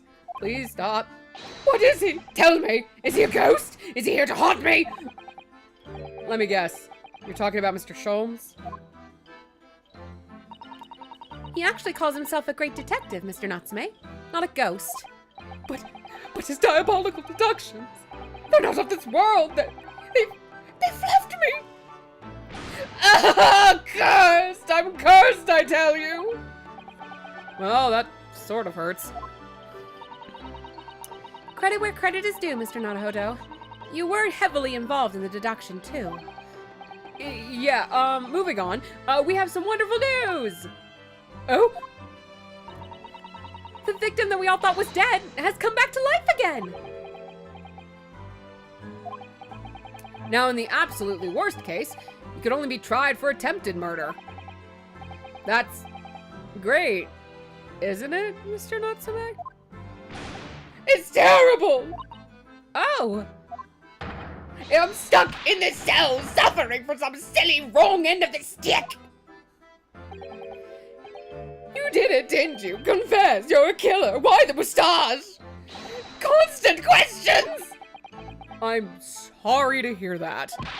Ah, that selfish shyster! Make up your mind! Are you dead or alive? If you were going to come back to life, why bother dying? Wickedly wishy-washy William! Well, it seems likely that Mr. Shamspear was never actually dead in the first place. Ah, yes, that might make sense. And I'm pleased that he's alive, of course. Our lively debate last night was much fun. I'd be sad to think it was our last. Oh. Oops. Mr. Natsume, does this mean that you did see the victim last night? You met with Mr. Shamspear, didn't you?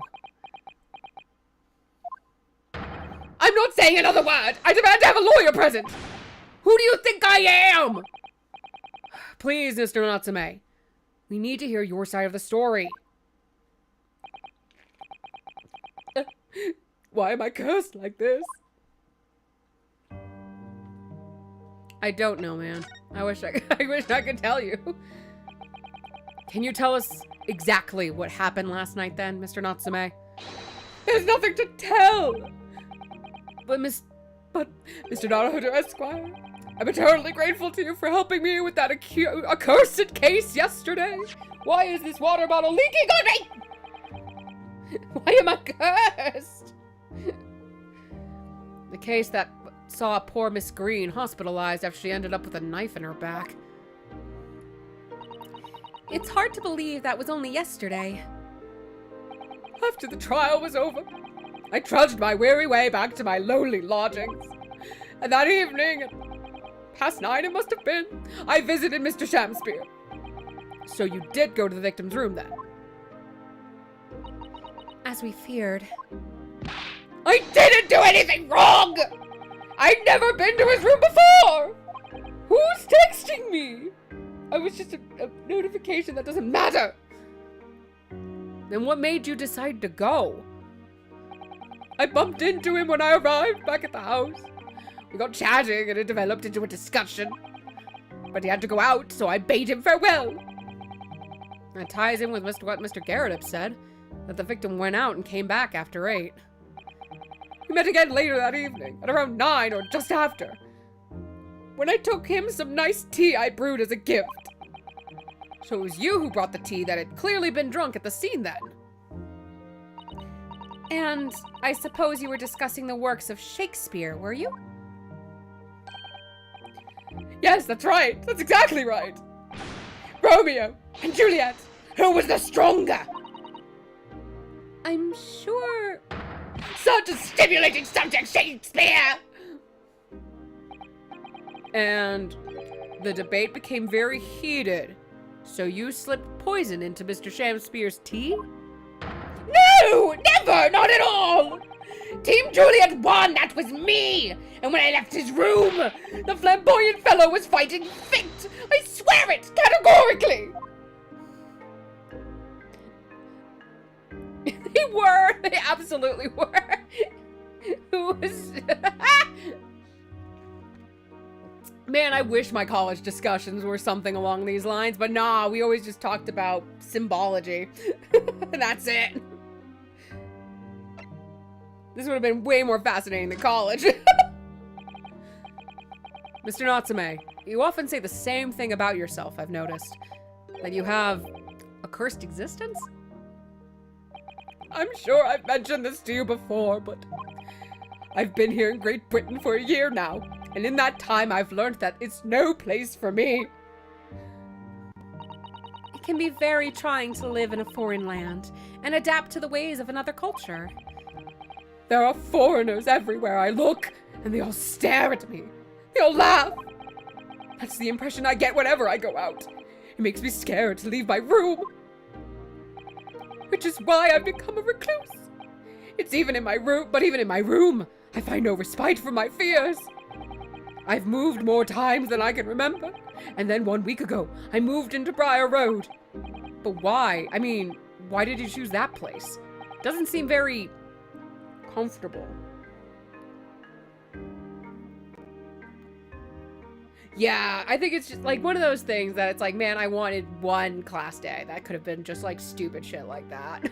But I agree, power scaling sometimes is like obnoxious as hell. And it does get in the way of like, no, but what does this character actually mean for the story? And why is it structured the way it is? And like, if maybe I'll make a video one day, just me going on my fucking Pirates of Penzance actually has some really good substance and should be respected, actually. Maybe I'll make a video on that someday. But why? Oh, I read that. Ha ha. Because the rent is cheap. I have so little money. It spoke to me. The rent? Obviously, there's a reason why it's cheap. Because the room is cursed. Oh, yeah. Shonen animes, and especially one that's running, and with as big of a cast as One Piece, I can definitely see having that problem. Curse? Cursed how? The previous occupant, the man who lived there before I took the room, died there. Oh, no. He was only a young man, but one morning he was found dead and no one could explain why. Surely no one would want to live in a room with a history like that. I didn't. When the letting agent recommended the place, I wavered. But I want books, and books cost money! A horrible history is a small price to pay! When I realized it would mean I could buy more books, I signed the lease like lightning. Brave or Blinkred. But after I moved in, I soon came to realize what I'd done. I realized how horrible that room's history really was. Gosh, was it really so awful?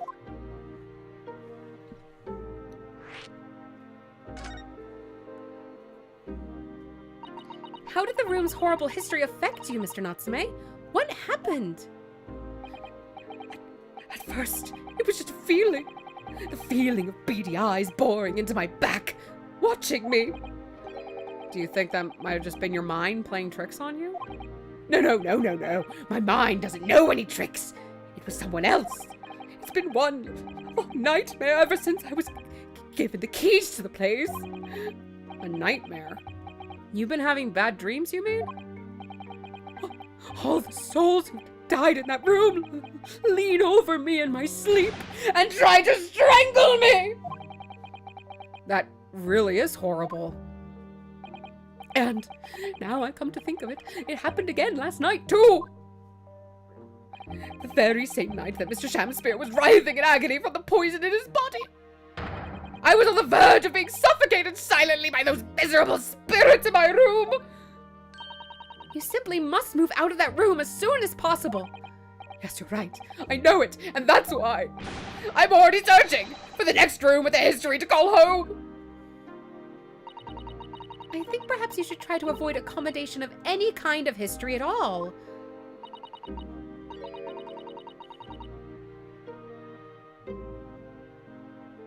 Yeah, but it was also probably trying to be comedic relief for the spooky.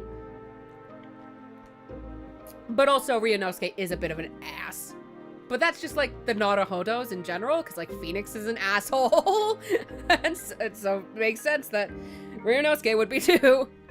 The assholery is a family trait that passes down from generation to generation. Otherwise, I'm scared that you yourself may become history. Susato-san knows how to make the man listen.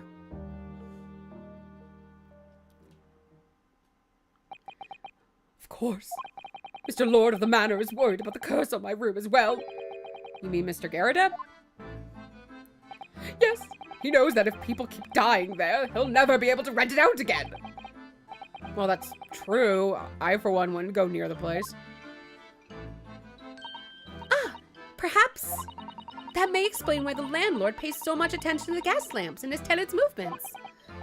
You mean because he's worried about their well-being? He does seem to have an unusually keen interest in the amount of gas in the pipes.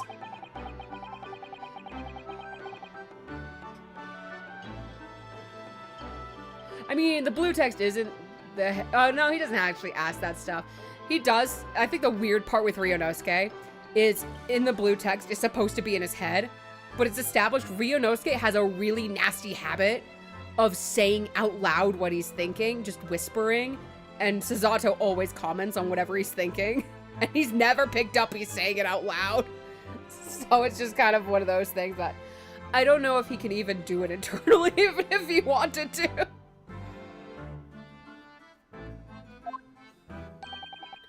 What do you mean? He pays so much attention to the gas lamps. Oh dear, no, it's nothing to do with you, Mr. Natsume.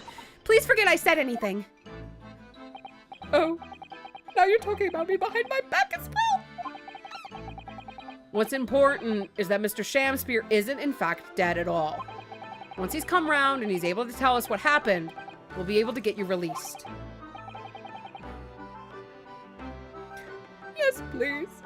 Oh, I do hope you're right. Excuse me? Who's this? Hello? Oh, hello! It's here, what? Inspector Gregson! I couldn't help overhearing what you just said, and on that note, I have some good news and some bad news. Oh. Oh. Which do you want first? Always, every time, the bad news comes first! When hope is all you have, hold on to it. That's my guiding principle.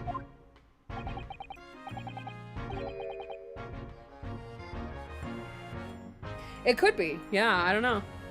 Maybe I'm pretty sure the gas is part of this case. I'm pretty sure. Right, well, in that case, good news it is. Huh? Sorry, but it's just a lot easier to explain everything that way. Then why did you ask me my preference? As you might have heard, the victim, Mr. Shamspeare, was just unconscious. It's come round now. Yes, we saw it happen. Oh, it's terrifying glory. He's still being treated by the doctors, but we managed to get a written statement from him already. No, I love it. I'm just like also trying not to spoil. That's the problem, because I might just like, bleh, here's the answer to mysteries, so I have to like dance it. I actually love it whenever anyone in chat is like, oh, I want to figure out the mystery, and it's like, yay, the game is good in a sense. Oh, isn't that wonderful, Mr. Natsume? Oh, thank goodness. It's all over then. I can leave the somber cell. Sorry, nope. It's not the cards. What? Why ever not, Inspector? Mr. Shamspear has implicated someone as being responsible for what happened last night. Implicated someone? Oh, dear. You don't mean... I'm sorry to say I do, yes. He's pointing the finger at you, Mr. Natsume. Oh, there's so many mystery games I want. I am excited for when I either stream with Luke or on my own, the Zero Escape series. Oh, I need to find days to make sure you're available to watch that. Oh, Suzaki, we just cracked. That's fine. By sweet poison that I seeketh to end my life. That wicked caitiff, Suzaki Natsume. No.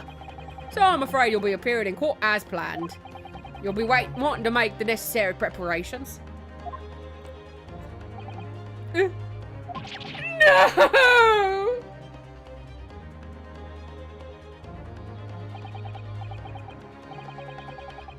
It's my favorite mystery psychological horror game ever. I love that series so much.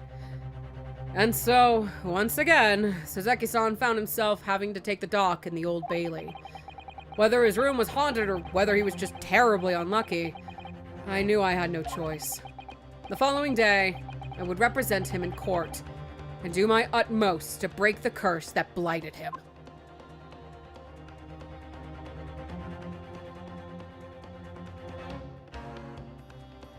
Oh, that took a while to load. Hi, to be continued. How are you? We will keep going.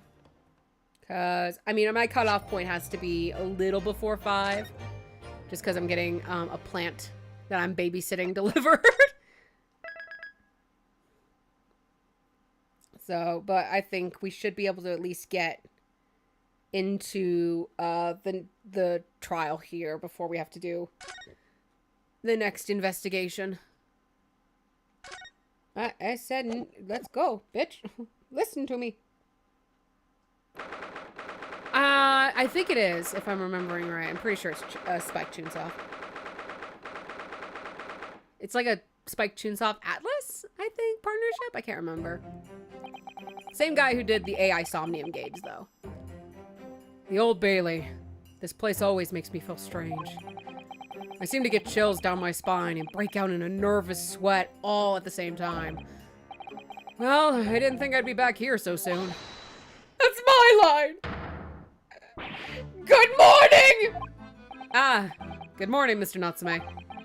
It was only 2 days ago that I was declared not guilty here. Yeah, we somehow managed to prove he didn't stab Miss Green in the back. But now this!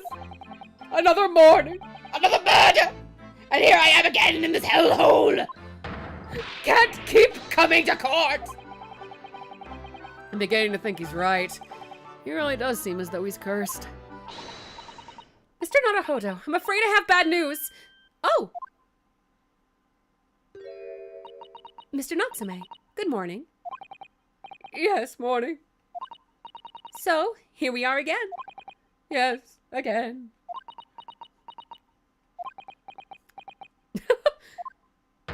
Judicial Assistant Miss Mikotomo Esquires! What's the bad news?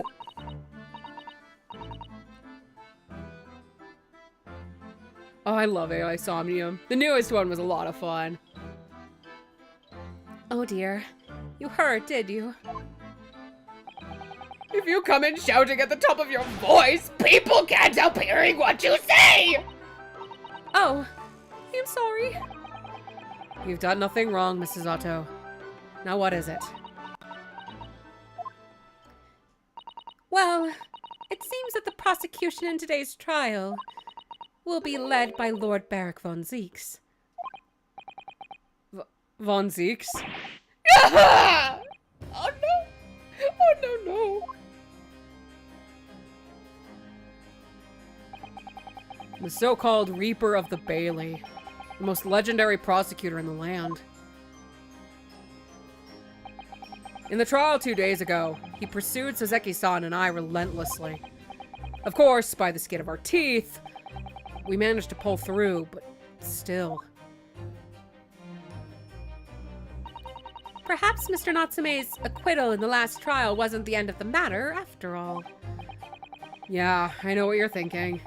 The legend of the Reaper that says nothing can save a person in the dock when Lord Von Zeeks is the prosecutor. Oh no!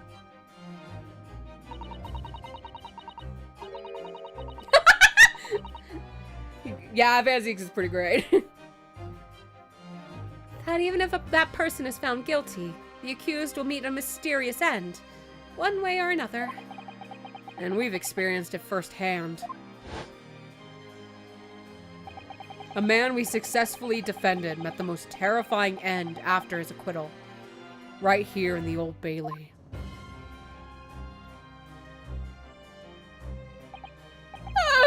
Do I have to put it up with those ice-cold eyes boring into my soul again?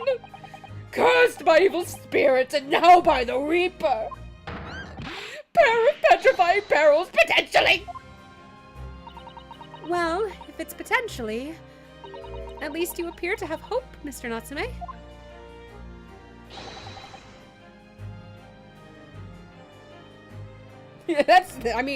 That's Ace Attorney, baby. Everybody get it. We ship everything. Locum student Mr. Naruhodo, Esquire. Yes. I'm innocent! You have to believe me! You more than anyone now. Don't worry. I'll be your steadfast ally every step of the way in this battle. I promise. And this promises to be a hard battle, I fear. Well, the trial is scheduled to begin shortly. We should move into the courtroom. Let's go. Oh, yes, I forgot to say. I'm afraid he won't be able to make it. Miss Shums, I mean. That's probably for the best. Oh! If he were here, I might be tempted to rely on his help. And that could be seen as a weakness. If Lord Van Zeeks were to notice, he'd prey on it mercilessly. At least, that's my gut feeling. Mr. Naruhodo. You're right. Yes, you're so right.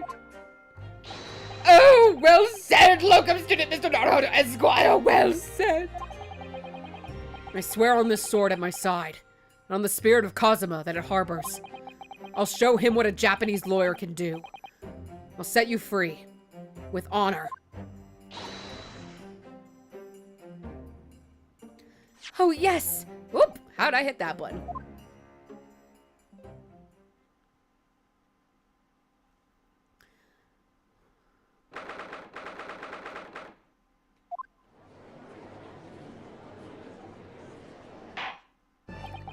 In the name of Her Majesty the Queen, I hereby declare this court to be in session. I now call upon the counsels for the prosecution and the defense to declare their willingness to proceed. The prosecution. Whoa, that was a weird fucking lisp that just happened. Hold on. The prosecution is ready. The defense is ready, my lord. Readiness for the trial, my learned Nipponese friend, is not what the defense needs. What you need is the readiness for your inevitable defeat. It's not just in my imagination. It's really there. Lord Von Zeeks has such an animosity towards us Japanese for some reason. It was some time ago now that he first became known as the Reaper of the Bailey, I believe. These past few years, he hasn't appeared in court at all. Yet now, he's back in the courtroom. But for some reason, only when I'm defending. This Reaper, with his curious disdain for us Japanese, is a prosecutor shrouded in mystery. Still, this isn't the time to be pondering that. Whoop. Goodbye, dialogue. Come back here. I have to concentrate on Soseki-san's trial. Furthermore, I now call upon the 6 ladies and gentlemen of the jury. You have been chosen at random to represent the will of the people in this trial. Are you ready to fulfill your duty? Absolutely. I had a feeling this larrikin was innocent before. Wasn't innocent.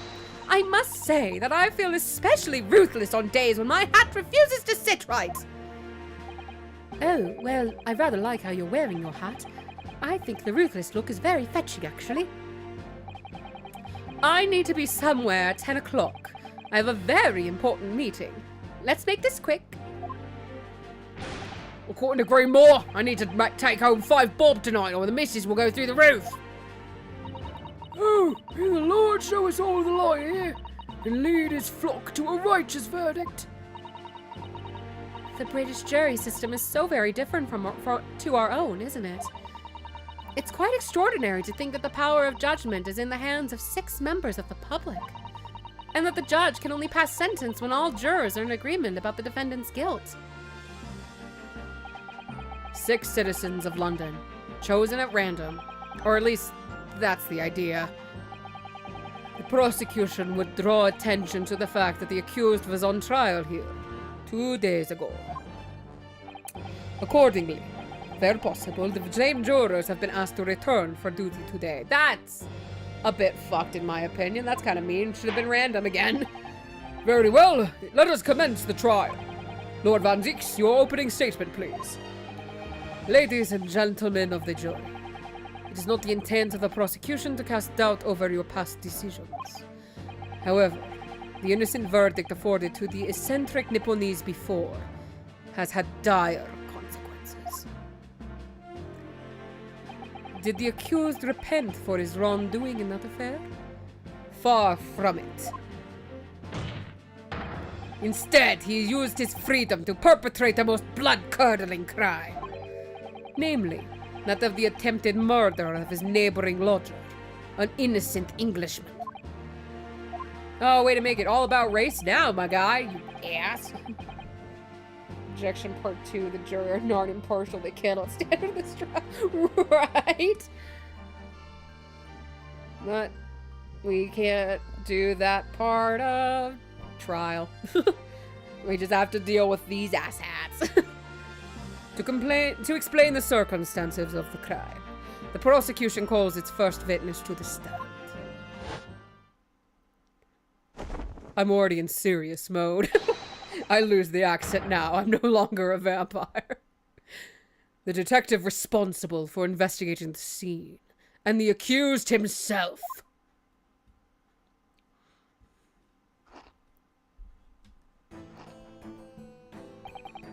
Witnesses, your names and occupations, please. Yes, sir. Tobias Gregson, Detective Inspector at Scotland Yard's Homicide Division. Ah! Soseki Natsume from the Empire of Japan. My government ordered me to come here as a student to study your language and culture. Right? It's so true. So we just like, objection, carry on. Mr. Natsume? Yes, my lord, sir. I'm quite sure I'm not mistaken that you swore an oath never to set foot in my courtroom again. I remember it as if it were yesterday. The day before, in fact, my lord. But close enough. Believe me, this is the last place I want to be. Inspector, let's hear from you first. Explain the case for the court. Right, you all set? The incident occurred at the Garadeb household where the defendant has lodgings. In the ground floor room of the victim, Mr. William Shamspeare. The defendant has already admitted to visiting the victim on the night in question. Mr. Shamspeare collapsed in his room as a result of poisoning by strychnine. Sure. He was found the following morning when the landlord, suspecting something was wrong, broke down the door.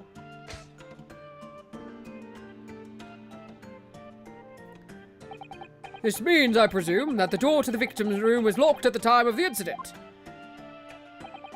Correct, my lord. It was locked from the inside, making entry to or exit from the room impossible. Although the victim, Mr. Shamspeare, lives to tell the tale, he very nearly didn't. The man was halfway to heaven when we first found him. I was the first officer on the scene, my lord. And I have a photographic print here that I took at the time to show how it looked. Yes, a chilling scene indeed. The man looks very much deceased. That's right. Everyone present believed that's exactly what he was. Very well, I shall accept this photographic print as evidence for the court. Now then, Mr. Natsume. Yes! As the defendant, do you have anything to say at this juncture? They're haunted. Haunted by evil spirits? Good gracious, what's haunted? My lodgings! There's been a whole series of strange happenings in my lodgings! The tenant before me died in mysterious circumstances. A woman was stabbed by no one on the street outside. My neighbor was poisoned. And me! What about me? I've nearly been killed countless times. Killed, Mr. Natsume? How? Even on that fateful night it happened. When I returned from Mr. Shamspeare's room, I lit my gas stove and climbed into bed. But before long, the stove went out, and somebody tried to kill me! You must always extinguish all fires before retiring for the night, Mr. Natsume. But it's so cold! My running nose would freeze! The point is, I did poison my neighbor. Oh, why am I being accused of this? Why is my existence so cursed? Thank you, witness. I believe I have a reasonably clear picture of events. If I could raise one more point, my lord. One more conclusive point. Conclusive? Go on. Fortunately, the victim, Mr. Shamspeare, has regained consciousness after his ordeal, and he has named the true culprit. The poison consumed by the victim was administered in the cup of tea that he drank on the night in question. Tea, my lord, that was brought to the victim's room by the accused. The accused? Good grief! Order! Yes, that's the crux of this whole case. If Suzaki-san is innocent, then why? Why has the victim accused him? Well, Mr. Natsume, what have you to say to this accusation? That evening, yes, I did take some freshly brewed tea with me when I visited Mr. Shamspeare's room as a gift.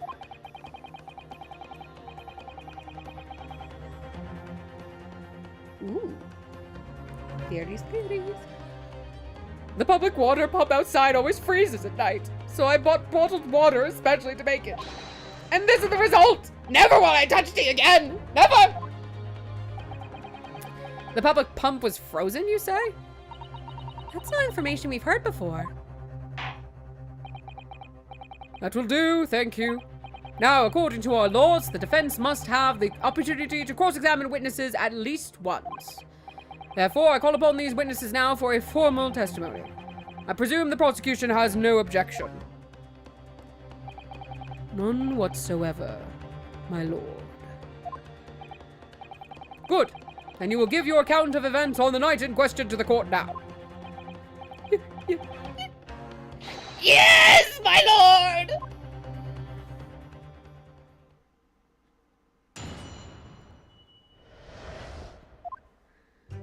It was around 9 o'clock that evening when I visited my neighbor, and I took some tea with me as a gift.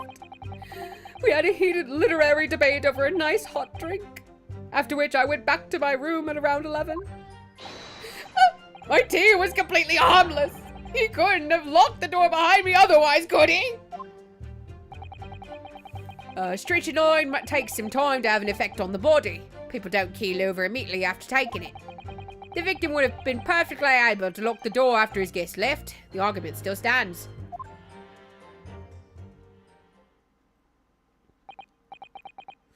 Yes, I see. It all seems relatively straightforward. Excuse me, but that testimony does raise one rather crucial point, I think. Mr. Natsume claims his tea to have been harmless. Presumably, though, the teacups have been examined for traces of the poison, haven't they? Why didn't I think of that? Well, as it happens, no. We haven't been able to. Did I hear you correctly, Inspector? Scotland Yard has failed to examine the suspect's substance? How could you have overlooked something so important? Isn't that the first thing you should have done? My learned Nipponese friend is falsely incensed. The inspector said Scotland Yard was unable to examine the tea, not that it was overlooked. Unable? Why? It's simple enough. There were none left. Not a drop. Someone must have been very thirsty indeed. With current scientific techniques, it's not possible to test for poison under such circumstances. We only needed a drop, but that one drop does actually have to exist, funnily enough. The lack of examination notwithstanding, it appears nothing other than the tea passed the victim's lips on the night in question. I see. Thank you. The matter is clear. Cast your eyes over the jury, my learned friend. What? You can see it in their faces, I'm sure. The recognition of the accused's guilt. Your client's fate is all but sealed. In mere moments from now, you will lose, and your compatriot will be damned for all eternity. Might be too deep in the wood, maybe? He's right. I can feel all 6 of the jurors looking daggers at me. But I can't let them beat me down. I won't. Counsel for the defense, proceed with your cross-examination. Yes, my lord.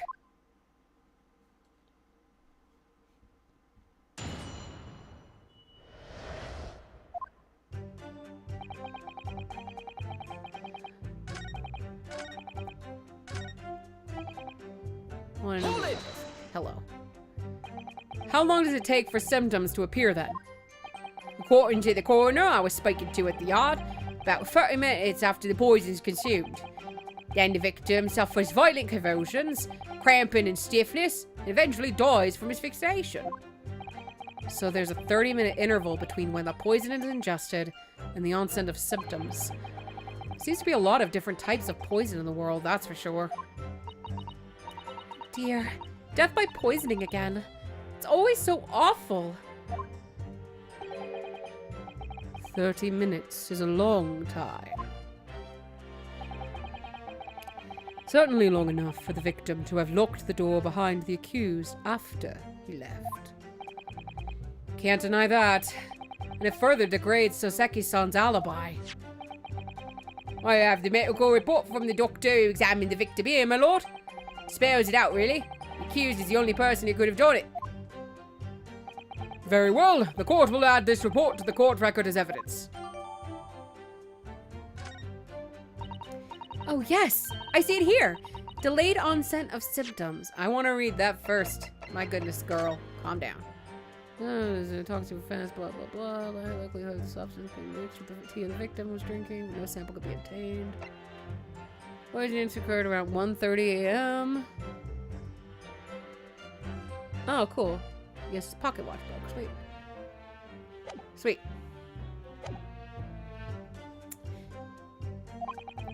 Great.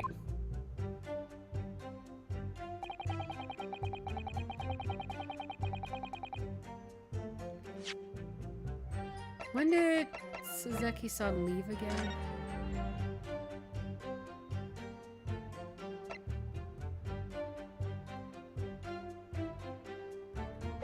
I guess we don't know exactly when he was poisoned.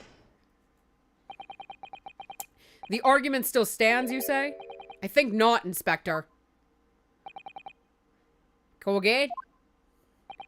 I think you'll find that you've overlooked a very significant chronological inconsistency here. According to what are you on about?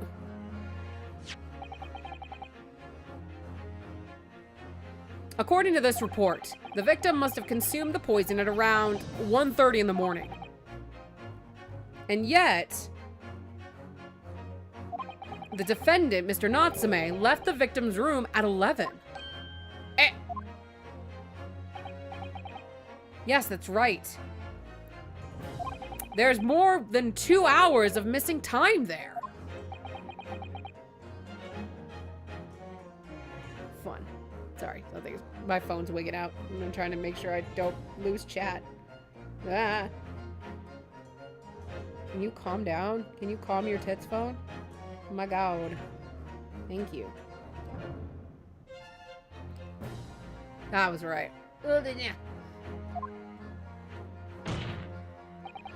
In other words, if there was poison in the tea that Mr. Natsume brought to the victim's room, how could the victim have fallen ill to it 2.5 full hours after the defendant left? The unison. Oh, these two. The defense's argument is entirely reasonable. How do you respond, Lord Van Zieks?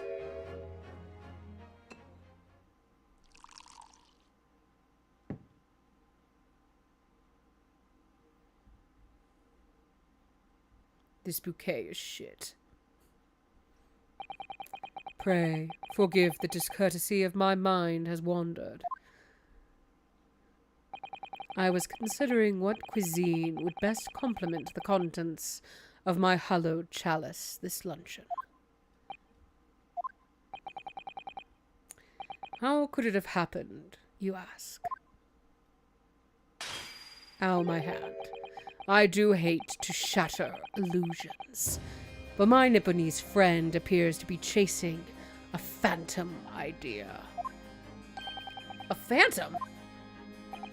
Is it so hard to imagine that the victim drank his tea after the accused had left?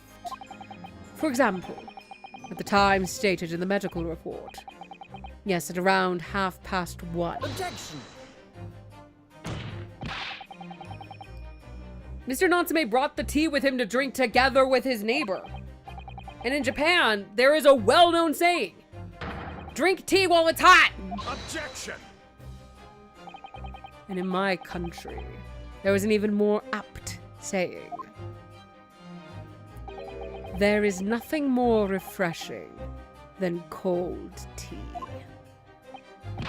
The point is, if there was such a long gap, there may be other ways to explain how the victim came to be poisoned. Other possibilities.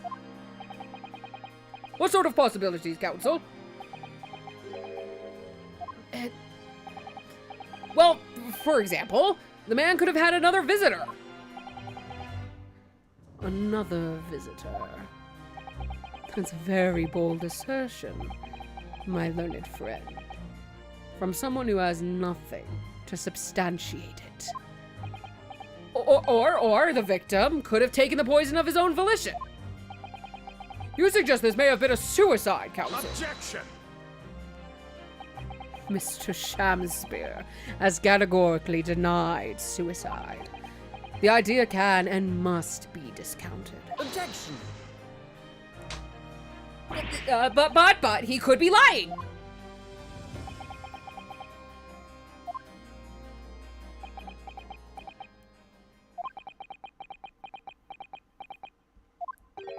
Is something wrong, Lord Van Zeeks? I was listening to the sound of the carriage pulling up outside the courtroom. Pray, forgive the discourtesy. Carriage? What carriage? It would seem that the key player in this case has just arrived.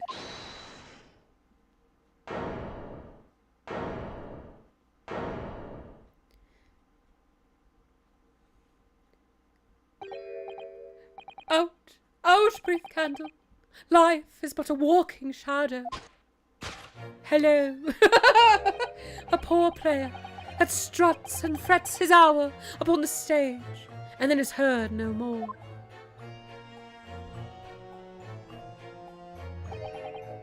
It is a tale told by an idiot full of sound and fury, signifying nothing.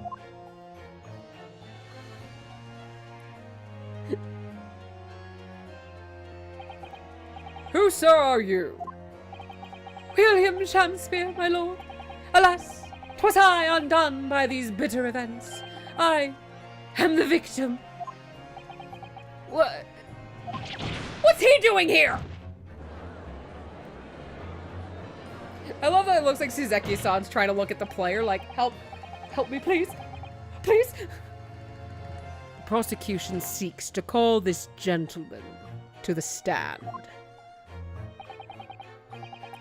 With his testimony, my learned friend's futile resistance will be utterly crushed.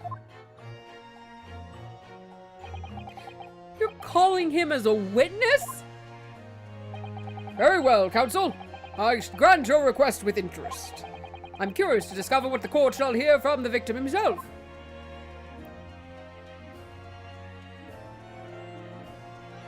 Happy am I, Shakespeare, to regale thee with my tale of woe, my lord. But I still have my own tale to tell. My own tale of worse woe. I can regale the court with a tale of my perfect innocence in perfect English. That's true. Yeah, that's very fair, actually. Yeah. There are people that are watching. How do they... Ah! The ghosts! I knew! That will do, Mr. Natsume. The court now hear from the victim. Hello! He looks like such a bitch. Hello?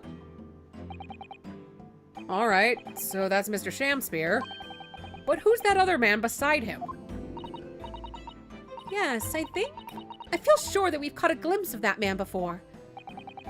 State your names and occupations for the court, please. Witnesses. A writer of words so sweet, they do send the breeze. An inventor of ideas so profound, they compose the earth. The unrivaled poet, the unmatched scribe, William Shakespeare, were the great bard to be recalled to life anew. Lo, what a magnificent man! Good fellows, I am he who ponders such a miracle, William Shakespeare. The name's Masterman.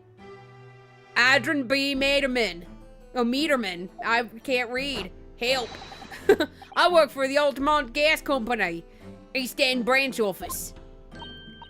Ah, I remember now. It was yesterday on Briar Road. Get some herbs for sickness. Calm down.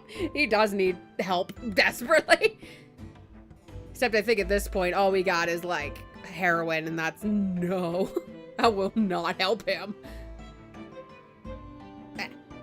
Oh yes, she's right. It's him. This is a flashback. I don't read them. Oh my god, there's crap in my eye. Thank you for coming out.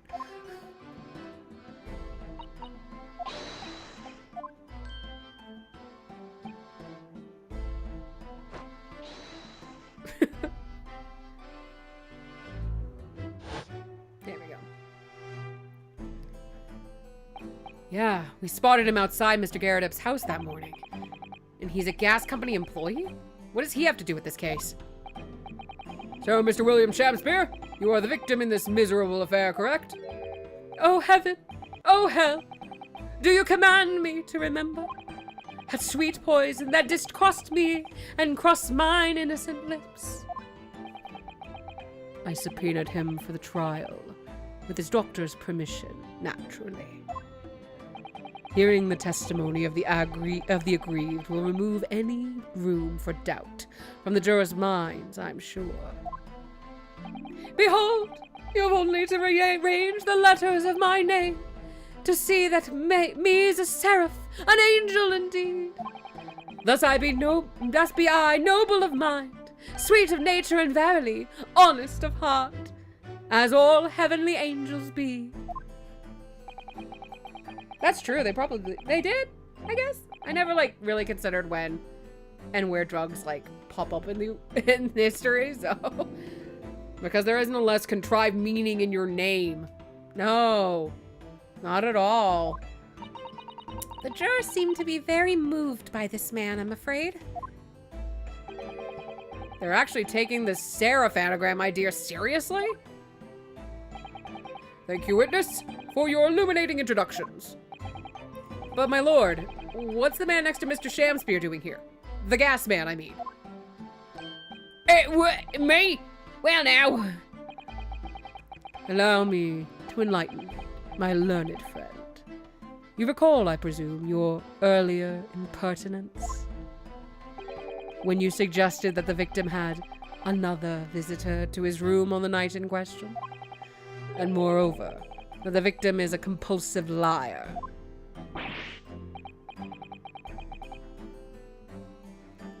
I agree. I do like Shakespeare a bit. Quite a bit.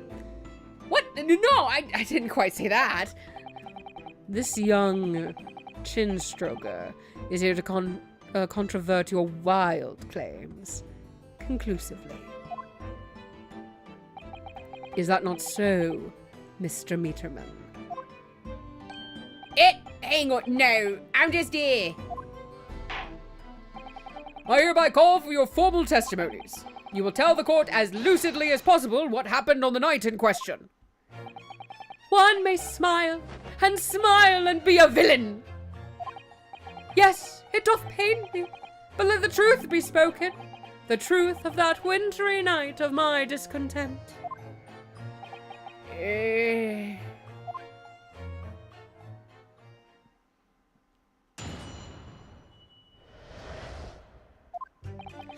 The snow lay about. My neighbour did cometh in the evening, bearing a gift of tea. But marry, bitter was his drink, and when he left, I did fall prostrate on my table.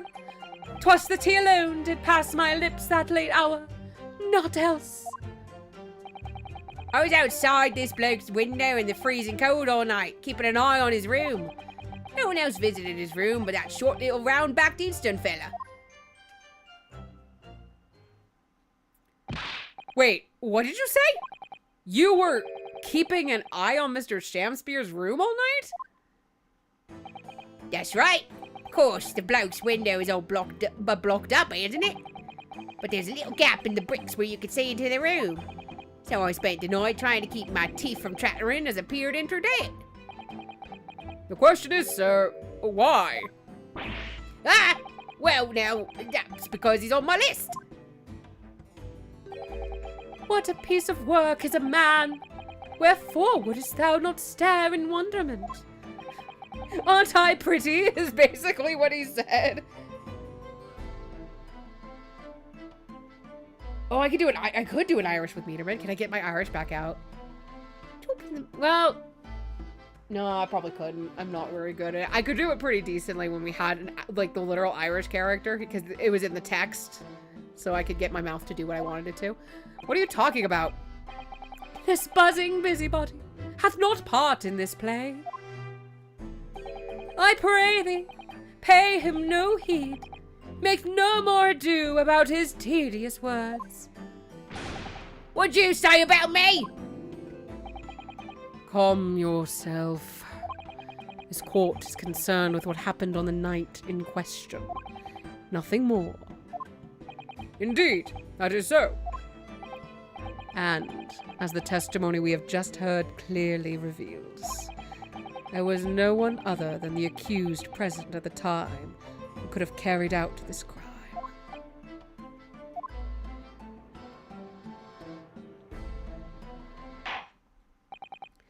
Well, I believe this may be the final testimony of the trial. Now, counsel, the defense may proceed with the cross-examination. Yes, my lord.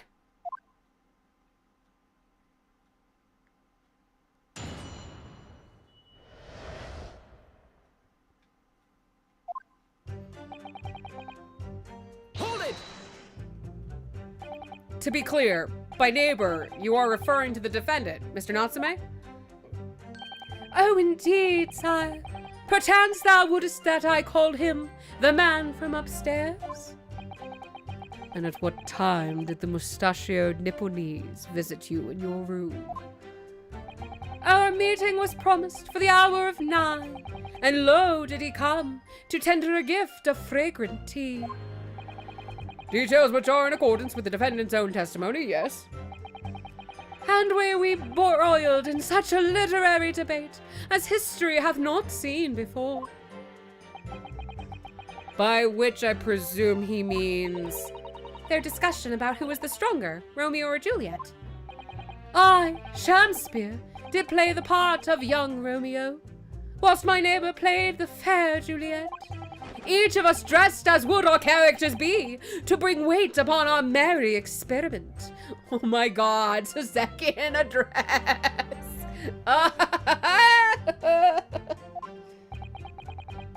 Never even calls them by name. I hate this. Right? No, he's an asshole. Von Zieks is an ass. I dare not imagine the scene. Frailty, thy name is woman. Canst thou imagine how dismayed I was? Yes, I had heard of the Eastern art of jujitsu, but ne'er did I dream 'twould be a skill practiced by the comely maiden.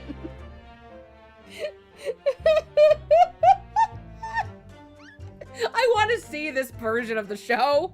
I want Juliet to jujitsu kick the shit out of Romeo. That'd be hilarious. Juliet beat Romeo up? This is not helping our case. I believe the court has heard enough about your earth-shattering literary debate.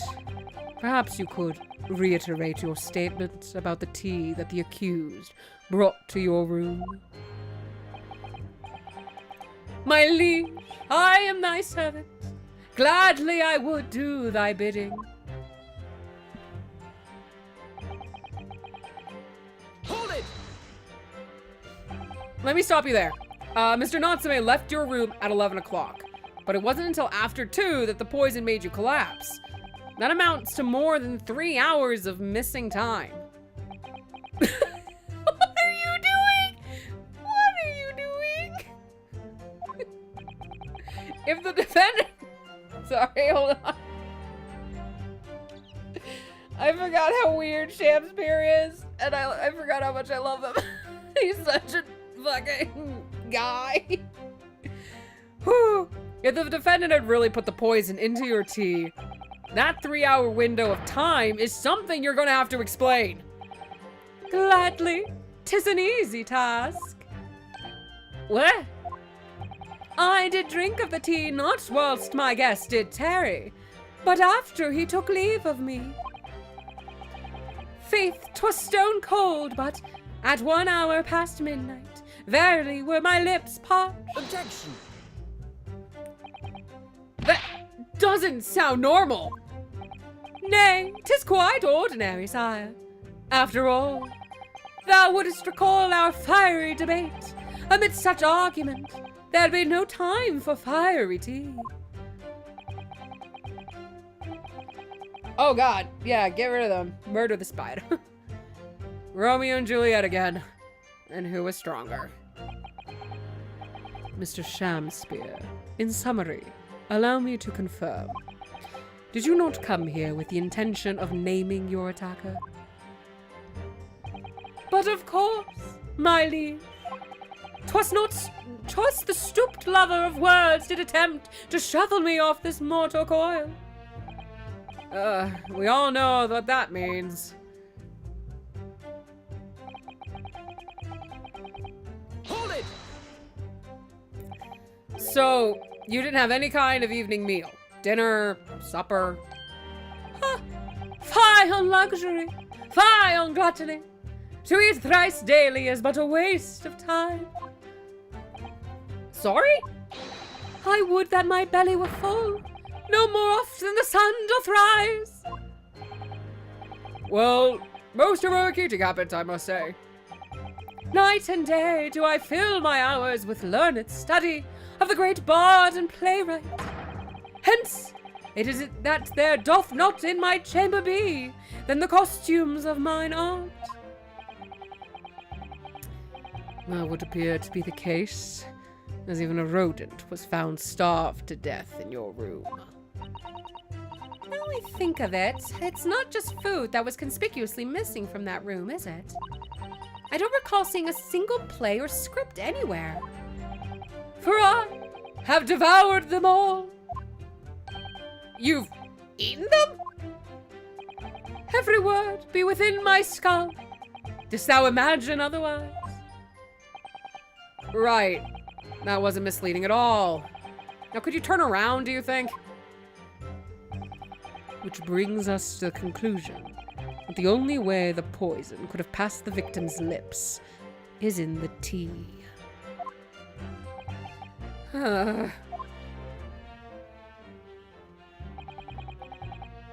it! But the windows of that house have all been filled in. A historical artifact of the now defunct window tax. Yeah, you're right there. All bricked up horribly. But as it happens, there's a little part of the brickwork at the bottom corner that's been opened up. I was looking in through that gap. Yes, there were a few bricks loose, weren't there? And for some strange reason, a couple of bars of soap lined up on the ledge outside as well. Don't like going around poking my chin in other people's business, especially on freezing cold nights. But them's my orders, so that's what I'll keep doing, as long as there's breath in my body.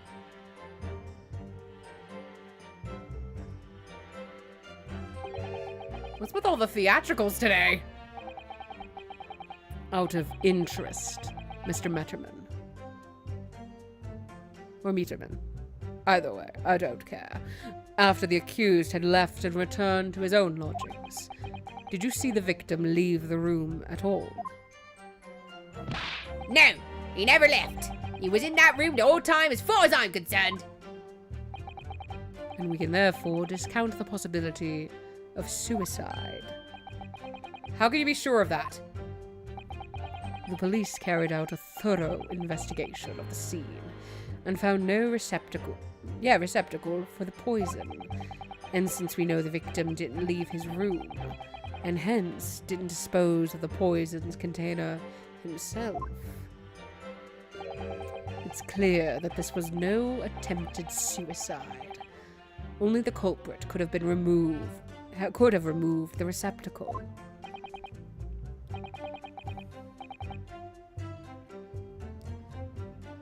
Unless he was the one who moved them out and then put them back in.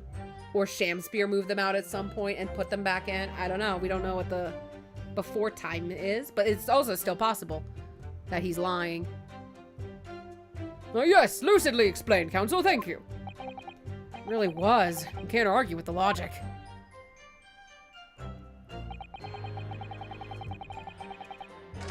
No.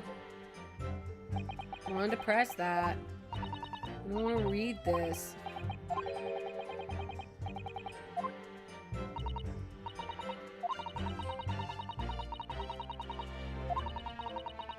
Because the music didn't stop, so this is an important dialogue. This is just...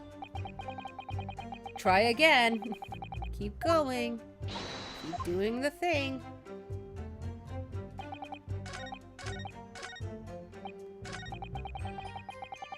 Hold it! You say a short little round-backed Eastern fella. So you can't be sure it was the defendant then. Objection! How many other short little round-backed Nipponese with a mustache do you think there are in London? Well, of course. It's only a narrow gap and it was quite dark, so I didn't notice the mustache. But he showed up at around 9, so I'm pretty sure of myself. And when the person you saw arrived, did he and Mr. Shamspear drink tea together?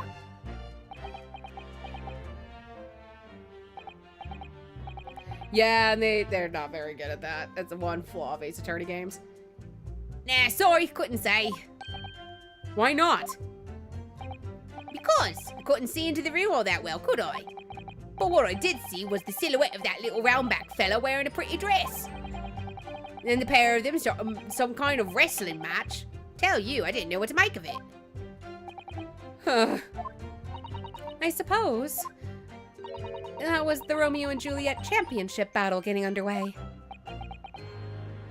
Mr. Meterman, allow me to confirm one final time.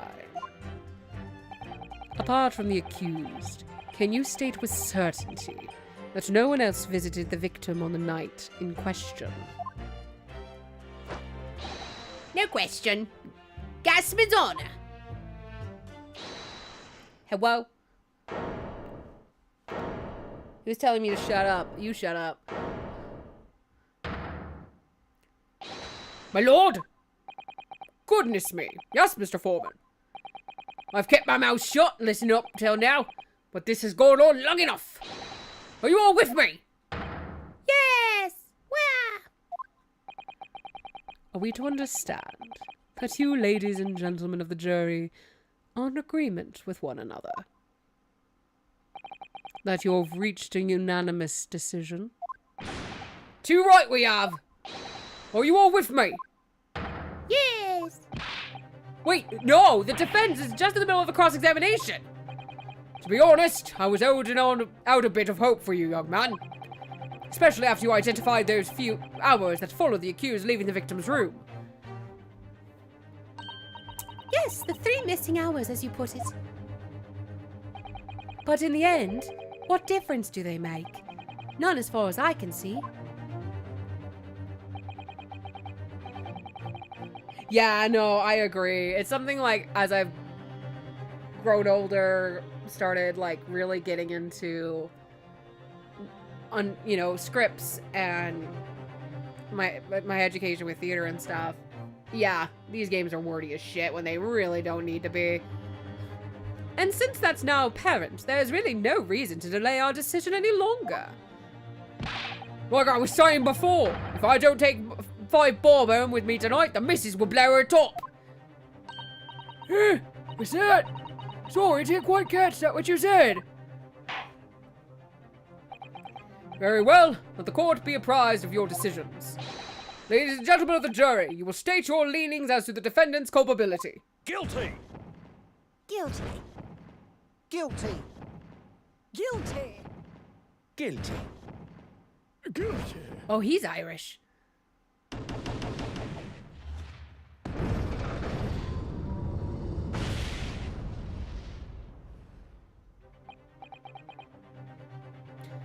All of you? Well, it would appear that the jury is indeed unanimous. Yeah. So, this time at least, it seems justice will be done. All's well that ends well, as they say. This calls for a toast, I feel.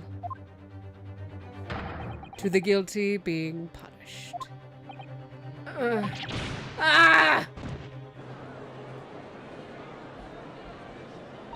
Get up, Mr. Naruhodo, please! The trial isn't over yet. What do you mean, Mrs. Otto? We have to go through this dialogue again every game, I swear. What about the information I found in this Encyclopedia of British Law I have? That obscure right that belongs to the defense in these situations. Remember? Summation examination. Yes, that's right. We don't have a jury in Japanese courts, of course. But here in the British Court of Law, if we can reverse the decisions of majority of the jurors, we can force the trial to continue. This trial can't end now. Whatever it takes. I just can't let that happen.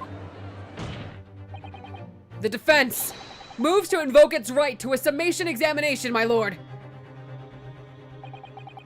Why am I not surprised at my learned Nipponese friend's inability to admit defeat? You choose to cling desperately to some archaic rule you barely comprehend, instead of accepting the truth. Certainly no other defense counselor in recent times has exercised the right to a summation examination. Because they all know that once the jury's mind is set, it cannot be altered. Except we've done it a ton. At this point, twice. Multiple, 2 cases worth of them. Nevertheless, the right remains and must be upheld. The defense counsel's request is granted. This court will proceed with the summation examination as outlined in the Encyclopedia of British Law. Thank you, my lord. Are you and your fellows prepared, Mr. Foreman? Believe me, my lord, we know all this lad's tenacity. And we're ready for it! Alright, see you later, Val. Hope to see you next time. Very well. In that case, ladies and gentlemen of the jury, I hereby call upon each of you to state the grounds upon which you find the defendant guilty of the crime for which he stands accused.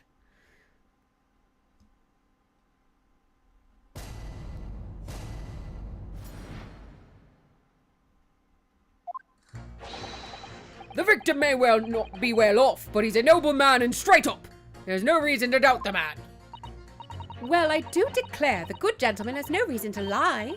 In fact, I think he's rather splendid. Just look at the accused by comparison. He's Japanese, stoops all the while, and has a moustache. Very fishy. There's no evidence to suggest the gangling actor is a fraudsman. For now, at least. I really don't care, like. I just need this trial to end quickly. 3 hours of missing time is nothing when you reach my age, you know. Nothing at all. I went almost Scot and Irish. That was embarrassing. I knew it. Every single one of them seems completely convinced. It would seem that all the jurors have come to the conclusion that Mr. Shamspeare is a fine, upstanding, and honest citizen. If you ask me, they've all been bewitched by his strange theatrical movements. And sadly, nothing Mr. Natsume has said appears to have registered at all.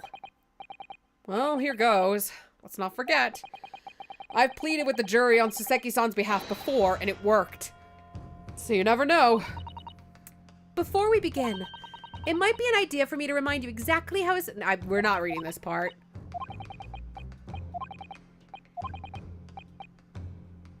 No need. We're good. Thank you for the kind offer, Mrs. Otto, but I've been through plenty of these summation examinations already now. I think it's important that we don't delay the start any longer than necessary. Of course, I understand. And I'm quite sure you're right. If you're confused by anything at any point, blah, blah, blah, blah, blah, tutorial. The key to this is... Oh, this is just more tutorial. Blah, blah, blah, blah. Without further ado, please, counsel, proceed with the summation examination.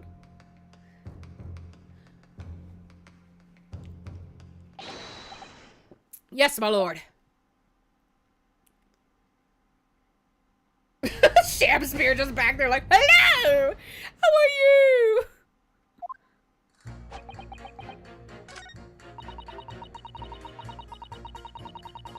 Hold it! I don't think I needed that one. Are you saying you believe the man to be trustworthy because he's rather splendid? No, that's not what I said. The point is, the man is the victim here. What reason would he have to lie? And yes, he is rather splendid. So you say, yet again. Meanwhile, the man who stands accused behaves so suspiciously it's exhausting to look at him. I'm afraid he's not splendid at all. Splendid logic there, madam. Thank you so much.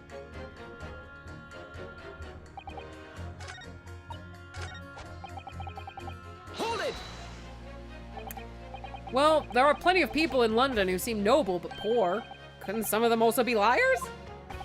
I've no doubt about it. Like that shaky client of yours, for example? Absolutely not. Mr. Natsume is no liar. Look, the point is, the only thing that passed the victim's lips that night was that Japanese man's tea. When you take the gasman's testimony into account as well, the truth couldn't be any clearer. Well, that's alarming logic. That's alarmingly logical. But let me be frank here. I'm a gentleman with a gentleman's values. If it turns out that the old Shakespearean chum is a rotten liar after all, I'll gladly change my decision about the defendant. And I'm sure my fellow gentlemen of the jury would do the same. Isn't that right? Well, yes, perhaps. Though I don't see it happening. Here? What's that? Elderly gent on the end here, you know. You'll have to speak up. Top of the morning, too. Look, I really don't care about all this nonsense. I just need this trial to be over. How many gentlemen do we actually have on the jury, then? All right, sir. I may hold you to that. Don't forget what you said.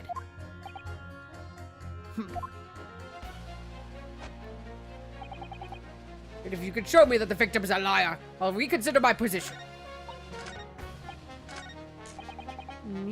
Now, tell me more about that, madam. A fraudsman? What do you mean by that, madam?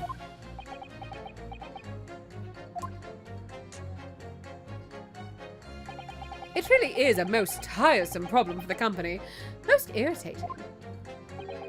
We can be absolutely certain that a customer is stealing from us, but without hard evidence.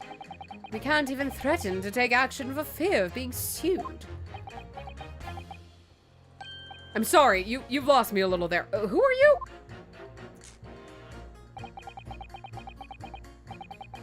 I'm the wife of Augustus Altamont, owner of the Altamont Gas Company.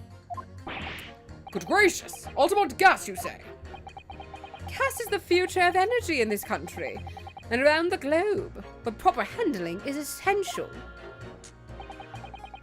As I'm sure our employee from the East End branch office would be the first to agree. Absolutely, Lady Quinby. Gotta be used properly. Altamont Gas is the best in the world, of course.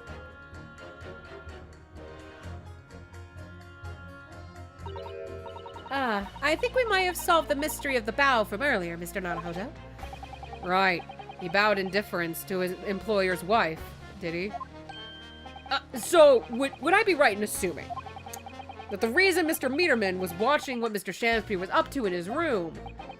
I'm afraid that there's no end to the lengths the population of the East End will go to in order to steal our gas. So I really have no choice when the company identifies somebody as a possible fraudsman. But to dispatch a worker to watch the suspect day and night, we're very thorough in our investigations. So you mean Mr. Shamspeare is... I wouldn't come out and say it in public, but you can finish that sentence with a grubby little gas thief. You have noticed the public gallery in here, have you? The eye of man hath not heard, the ear of man hath not seen. Faith, wouldst thou wound me with thy words, were I to let them penetrate the skin? But seraphs hear not insults, only choirs of angels in song. We may not have evidence yet, but my workers won't stop buzzing around you until they find it.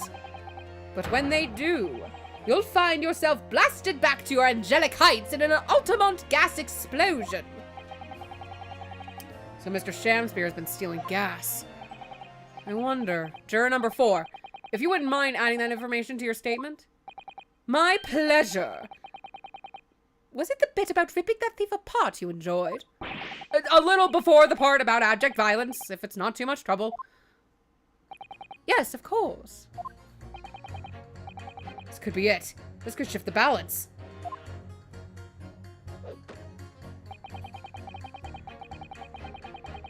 The victim has put a fine performance, but in reality, he's a common thief of my company's gas. Objection. These two statements clearly contradict each other. Good gracious! To whose statement do you refer, counsel? Juror number 1. What are you yelling about, lad?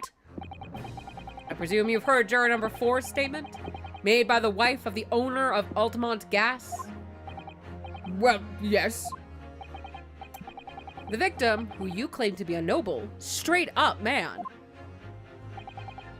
in fact, turns out to be a common thief. So the good lady says, but there's no evidence, is there? You and I both heard them say as much. It's true. We don't have evidence as such. But the claims aren't baseless, you know. What? You heard me, seeing as his operation has already been compromised. I would suggest that the court hears testimony from our East End branch employee, the office employee over there. I'll do whatever you say, my lady. Gasman's honor.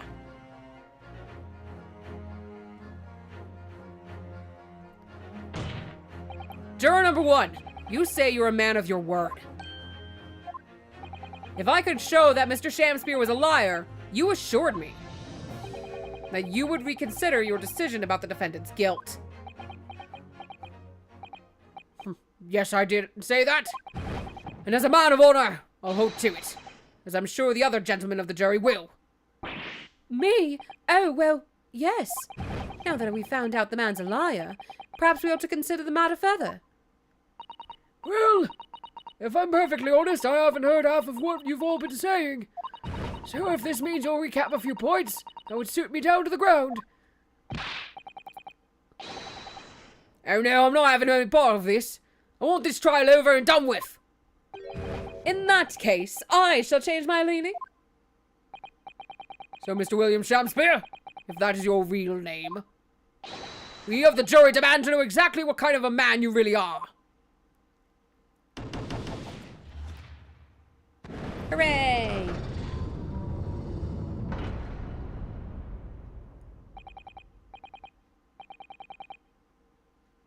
That's 4 jurors. 4 for not guilty. Yes, Mr. Nahodo. Victory! Kind of. Small victory. Order! Well, this is quite extraordinary, I must say. As a result of the defense's summation examination, the jury's leanings has changed. Now only 2 jurors say guilty, whilst 4 say not guilty. I therefore declare this court to be in a state of discord. And order the trial to continue.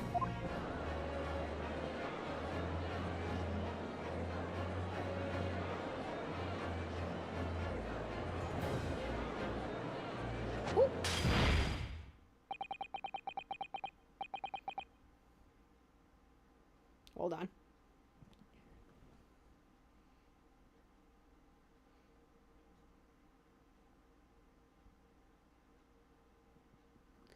You have spoilt the bouquet, Mr. Shamspear.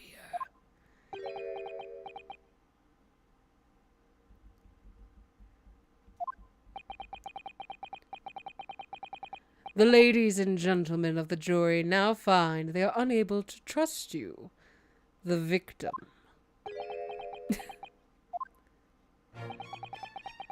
But you gods will give us some faults to make us men. So God mend me, I do swear.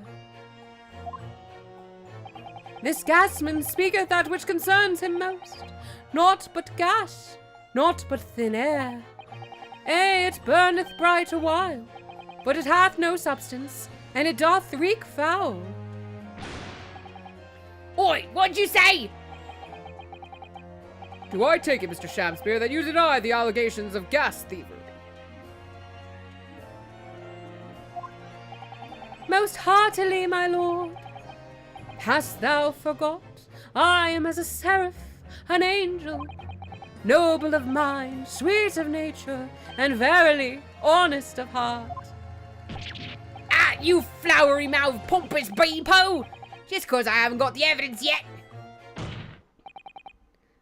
Mr. Shamspear, if in fact you are not noble of mind, sweet of nature, or honest of heart, if you are a liar, then your testimony should have no sway in this courtroom.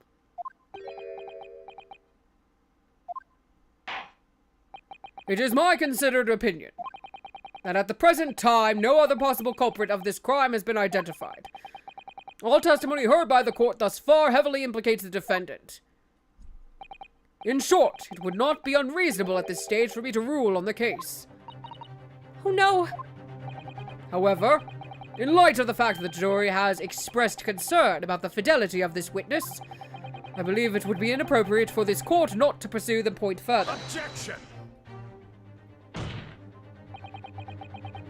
I assure you, my lord, it would be a waste of the court's time. The gas and this case are unrelated. Juror number 4. Yes? Didn't you say before that although you had no hard evidence to prove this man has been stealing gas, you have strong grounds for suspecting him? That's right, we do. Don't we, worker? Absolutely, Lady Quinby. Gasman's honor. Very well then, we will hear your testimony now. You will tell the court precisely why you believe the victim, Mr. William Shamspeare, has been stealing gas. Yes, my lord, it'll be my pleasure. On the ultimate gas net. If I may, my lord. Go ahead, madam. This worker's testimony may have a significant bearing on the good name of my husband's company. Therefore, I should like to take the stand alongside him in a supervisory role, if you wouldn't mind. Woohoo! Yo, yeah! Sweet as honey! Yeah, yeah, yeah, yeah! I hate this guy for some reason. Very well, as an exception, I shall honor your request. Thank you, my lord.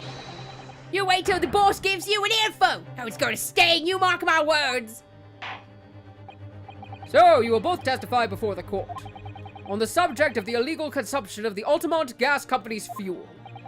Yes. Is that clear, my good man?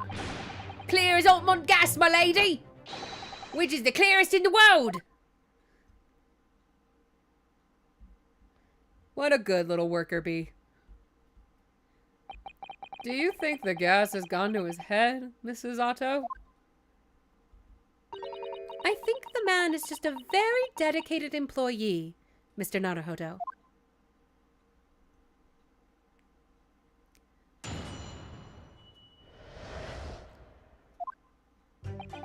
I'm proud to be the company's East End branch investigator and meter money collection agent. Altamont gas meters accept penny bits. Each coin given customers about 2 hours of gorgeous gas. And yet, the meter in Mr. Shamspeare's room didn't have a single coin in it. The meter doesn't appear to have been tampered with, though, and the collection agent has the only key. Somehow he's using all the flaming gas he wants without paying a penny. If that's not thieving, what is?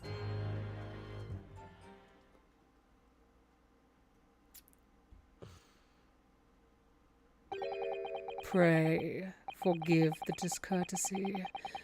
The irrelevance of this testimony caused me to turn to my hollowed chalice. What do you mean by that remark, Lord Van Zeeks? Did the mustachioed Nipponese poison the gangling excuse for an actor, or didn't he? That is all that should be concerned this court. And yet now we must listen to this abhorrence. Such a waste. Clearly, what separates the vast British Empire and your Eastern Island nation is more than geographical distance. But this could turn out to be crucial testimony. The cross-examination must go ahead.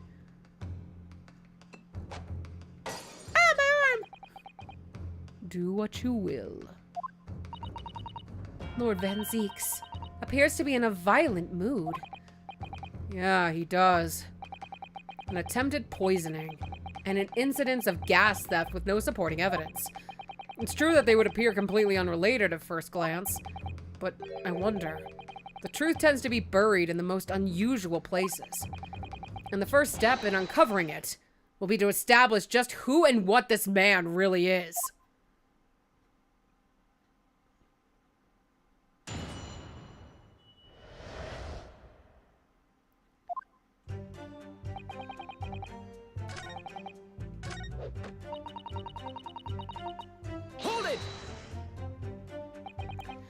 Out of interest, how long has this been going on? Weeks and weeks! He's been pinching gas off us for ages. And you've examined the meter in Mr. Shamspeare's room, I take it. Naturally. We took it off the wall and went over it with a fine-tooth comb. And found nothing suspicious at all, I presume. No, I'm afraid we didn't. Which is exactly why I demanded a new type of meter to be produced. One with an indestructible lock. The Shamspeare Special. That sounds like it would have cost an awful lot of 3-penny pieces. But even after all that, the rascal's meter was still empty. I'll never forget the humiliation. When I opened up the money box and found it bare. You what? I said. You what? And the look on his face, that smarmy smile of his. I pulled the meter straight off the wall and took it back to the office. But you know what? Nothing. Not a trace of being jemmied open anywhere. Not a single sign. And what's happening to my salary as a result? Down by 3 shillings a day, that's what. A life-threatening situation, in a number of ways. Incidentally, what became of that meter? Nothing became of it. I've still got it. In your bag? Oh. Right here. No wonder they call you Meterman. I think it would be prudent for the court to sequester this item while the trial is ongoing. Definitely. Although at first glance, there doesn't appear to be anything unusual about it. Let's move this along, shall we? Continue with your testimony. I think I'm gonna look at that, though.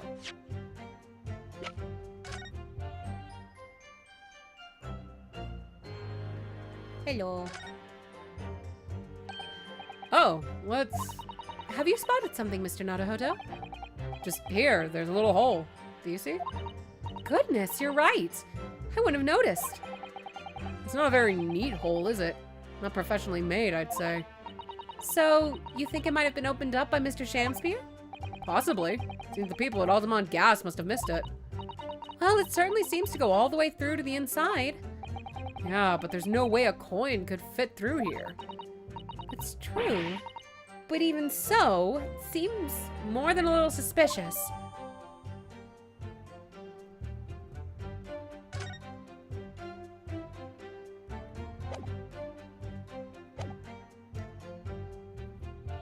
Though I would say it is as much value as the contents of that meter.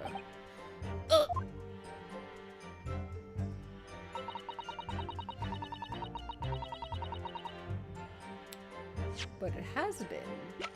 Here, there's a hole. Lady Altamont, I'm afraid to say that this meter clearly does show signs of having been tampered with. What? Get away! I've been over and over that thing. I'm telling you, there's nothing wrong with it. In that case, what do you have to say about the small hole that's been made at the base of the coin box? Hole? What? You're right. You're quite right. There is a little hole there. The meters aren't supposed to have that. None of the others do. In other words, we can assume that Mr. Shamspeare secretly opened up this hole himself. Yes, I wouldn't be at all surprised. But why? Yeah, why? I mean, it's tiny. You couldn't get a farthing thing through. Farthing? Yeah, farthing through that. Lady Altamont, I wonder if you could give the court some more details about your meter design. What sort of details? Well, what I'd specifically like to know is how it differentiates coins. How does the meter tell the difference between different coins? What do you mean? Well, for example, if someone were to put in a 1-penny coin, that wouldn't work, presumably, would it? No, of course not. So, well, how does the meter know that the coin is being fed as a 3-penny bit? Ah, I see what you're getting at now. The meter tells coins apart by their shape and size, which includes their thickness. A threepenny bit is about 3/4 of an inch in diameter. You see, other coins just won't fit. Ah, I see. It's clearly been very well thought out. The witness will amend her formal testimony with that information in case of its pertinence. As you wish, my lord. The meter is designed for coins the exact diameter and thickness of a threepenny bit. Nothing else will fit. But if I remember right... Objection! Oh. I think I need to examine that again.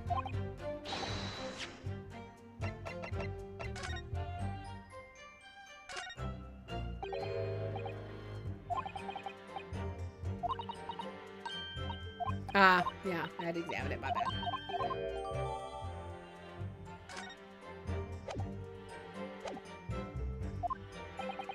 Yes, I'll take the ding.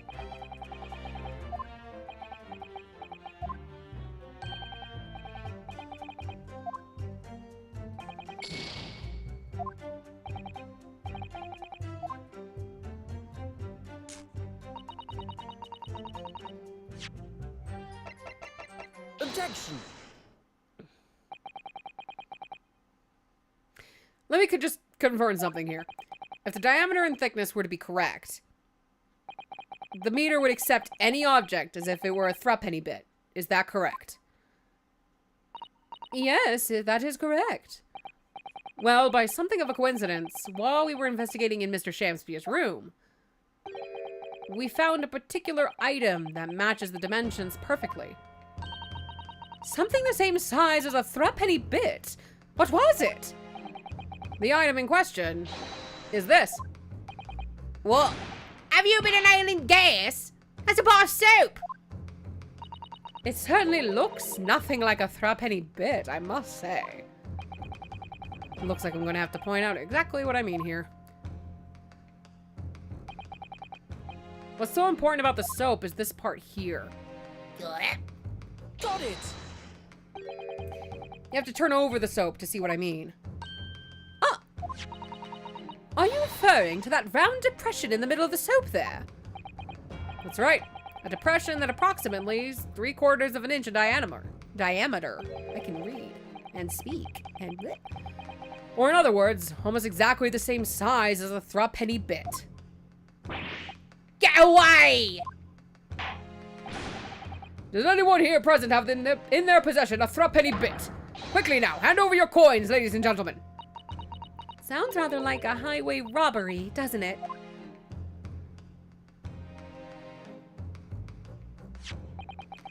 Thanks to a kind member of the public in the gallery, I have here a threepenny bit. Now, to see if it fits. My word, it couldn't be more snug! Yes, as I suspected. This, without a doubt, is a vital clue to explain how the Altamont Gas Company is being defrauded. Well, I don't believe it!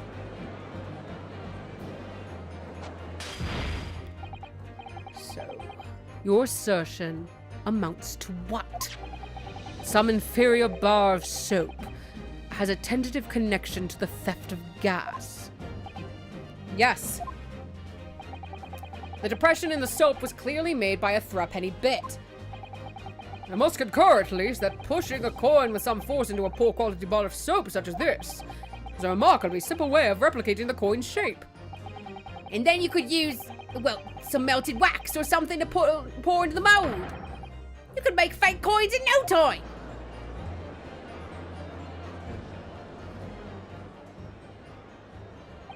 This brings all the pieces of the puzzle together. It's the method Mr. Shamspeare has been using to steal the gas. That's the missing link. And now, if I follow the chain of thought, it's going to bring me to a new explanation of what happened that nobody's considered yet. But this is all nonsense! If the man had been making fake coins, my workers here would have found them when he emptied the meter. Quite true, Lady Altamont. In the absence of some black magic that can make them disappear. I see. That's what we're dealing with, is it? There is one form of black magic that could cause the fake coins to disappear into thin air. Yes. Exactly. And the meter here gives it away. What on earth? There are remnants of the magical method used visible on the gas meter taken from the victim's room. If that is your assertion, counsel, the defense will identify these remnants for the court at once. Where on the meter can the remnants of the method used to make the fake coins disappear be seen? Whoop. Right there. Got it! We found this bar of soap at the scene of the crime, just outside the victim's window. Outside? Yes, outside, where you yourself, Mr. Meterman, were loitering in the freezing winter air. That's where we found this soap. Again! That's right. The answer, of course, is ice. Did you say ice? Mr. Shamspeare has been leaving soaps like this outside his window each evening, filled with water. After a night outside in the bitter cold, the water is completely frozen solid the next morning. Then he takes his fake coins of ice and feeds them into the gas meter, giving him light and warmth in spades. As his room becomes very comfortably warm, the ice now inside the meter's coin box melts, turning back into water and draining harmlessly away through the small hole made in the underside of the meter. That is how, without leaving any evidence of his wrongdoing, this man has been stealing Altamont gas.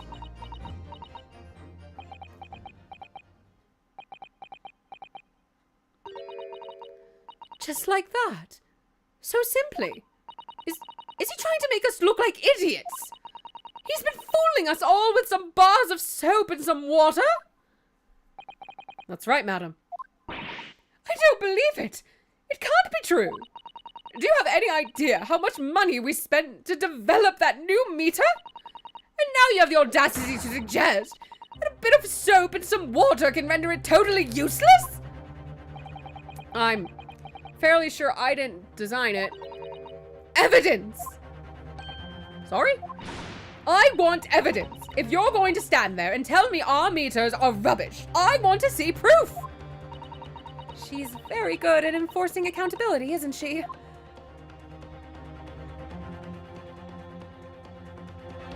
Very well, Lady Altamont.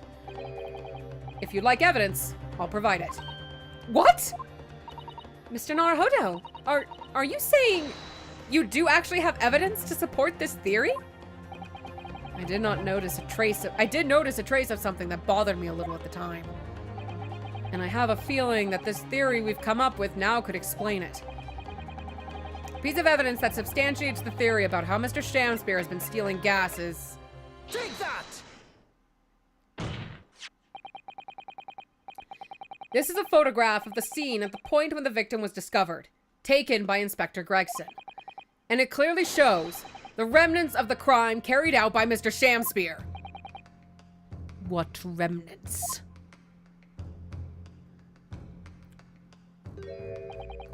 Here you can see the gas meter on the wall in Mr. Shamspeare's room. Now look closely at the floorboards directly underneath the meter. What is that? Some kind of grubby stain? Almost certainly. It's a water stain resulting from the liquid that drained out of the hole made in the meter. Oh!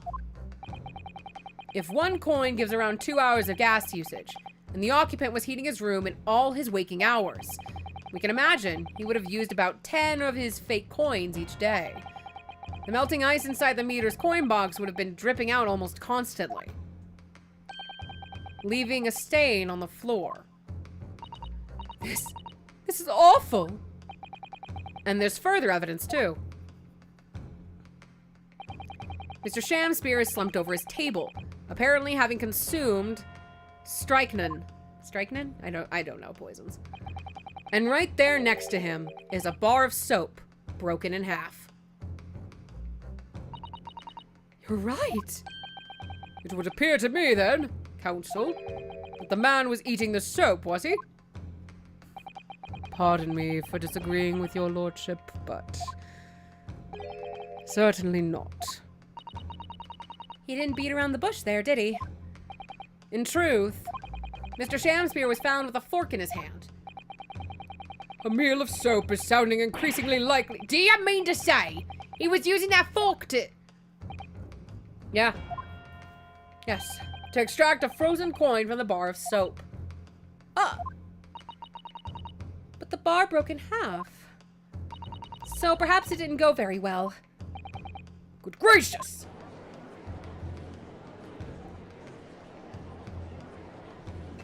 Whee! Ah, my leg! Lord Van Zeeks! I was throwing my hand up in despair, and happened to catch my hallowed bottle on the way. Pray, forgive my maladroit mistake. What is the meaning of this counsel? Allow me to propose, my learned friend, a question. What exactly did you establish with your most recent cross-examination? Well... That Mr. William Shamspeare is a liar and a thief. In other words, that his testimony is unreliable. That's it. That's exactly it. Very well. Let us assume the man is a liar. Now allow me to pose another question. What possible difference does that make? Well... We know that suicide can be discounted. Scotland Yard's investigation revealed no sign of another vessel that contained poison. And on the night in question, there were no visitors to the room except the accused. The young gasman's testimony, which you have no reason to doubt, has confirmed that. Furthermore, the only possible way the poison could have entered the victim's body is via the tea. The court has seen no evidence whatsoever that suggests otherwise. Even if William Shamspeare is the liar you claim him to be, these facts have been objectively established. There's no escaping it. Therefore, in light of these facts, the prosecution calls for immediate abjudication. You... What?!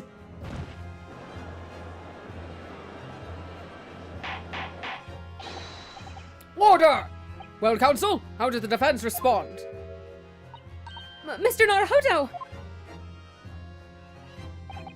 What was the point of that last cross-examination? Did it actually get us anywhere? Or did it make no difference at all? Like Lord Van Zeeks is saying. Raise an objection anyway. Bluff it, bitch. No, this isn't over. The defense will not rest. What?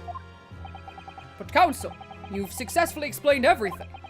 You've identified and substantiated the unscrupulous method employed by Mr. Shamspeare to consume gas. What more is there to discuss? Lord Van Zeeks just highlighted 3 facts in order to make his point. Really fast, gang. I'll be right back.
Sorry about that. Thought it was a knock at the door. But, false alarm. Anyways, but contrary to what we would have the court believe, not all of them have been objectively established at all. What are you trying to say, my Nipponese friend? At least one of those so-called facts is an assumption, made due to a lack of evidence. But the situation has changed now, following the cross-examination of the latest witnesses to take the stand. Don't be absurd. What is this nonsense? Yes, when you bring everything we've learned so far together and consider it, as a whole, it's clear. There's a question that we now need to reconsider, namely,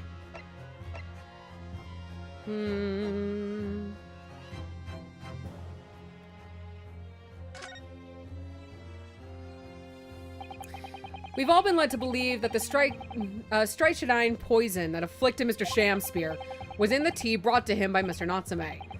But that's conjecture at best. Objection! The victim has testified that nothing else passed his lips that night. There was no other possibility. And since there was no trace of the tea left at the scene, it couldn't be tested for traces of the poison. Objection!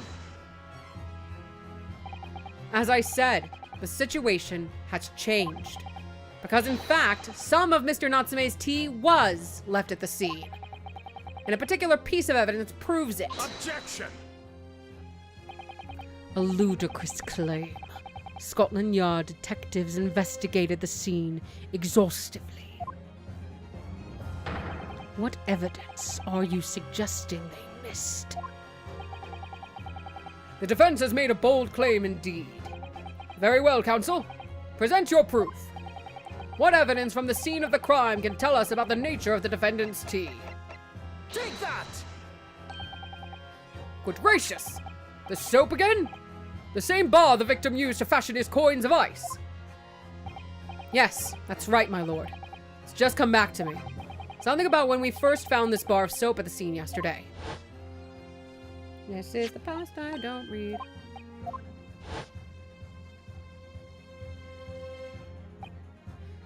I'm quite certain that when we originally stumbled upon the bars of soap, there was actually a frozen coin in each bar. So you discovered the gas thief's coin factory. Fascinating. In a way, yes. But there's more. The coins we found in the soap at the time weren't normal ice. There was something strange about them, you mean? Exactly. Something very obviously strange. They were red. The ice was red. No. You mean... That's right. It's obvious to me now. The fake coins in the soap were made from frozen tea. What? What? I would remind the court of a statement made by Mr. Natsume earlier in this trial. About the pipe being frozen. The water pump.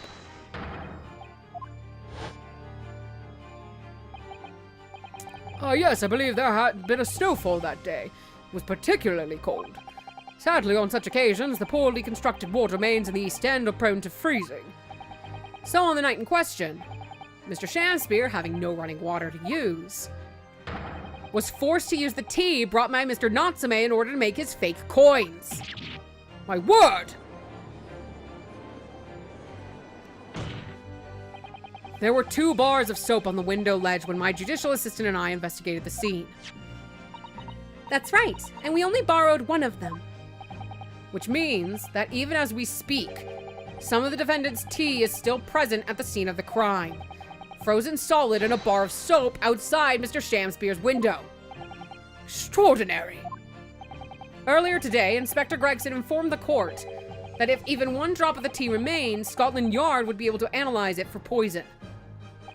As such, we are now in a position to prove or disprove what has until now been mere conjecture. by finding out for sure whether or not Mr. Natsume's tea actually contains strychnine at all. I have to be right back again. This will take a little bit longer. The plant is here. I must take care of it, so I'll be right back.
I return. I now have a really pretty plant in the corner of my living room with the sun. I'm taking care of a cool, like, bioluminescent plant. I'm excited. I now have to just hope I don't kill it by accident. I don't think I will. I'm really good with plants, but it's also like the change of environment can kind of affect plants, so that'll be interesting to see how that goes. But anyway, we will finish this part. Here we go. By finding out for sure whether or not Mr. Natsume's tea actually contains strychnine at all. I still can't pronounce that word. Ugh, you smug Nipponese. My lord, we cannot do the defendant the injustice of passing judgment now. The police should be dispatched to recover the remaining bar of soap from the scene at once. And the defense requests a thorough analysis of the frozen tea embedded in it, to determine whether or not it contains any poison.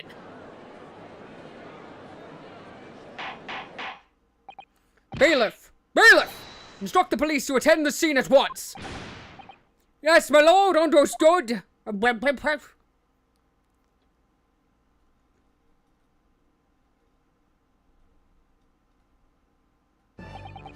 It would seem that we have no choice but to suspend these proceedings for the time being.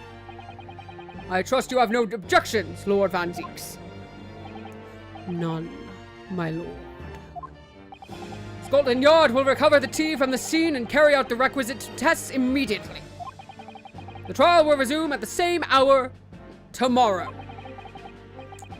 The prosecution and defense may conduct further investigations as appropriate in the interim. Yes, my lord.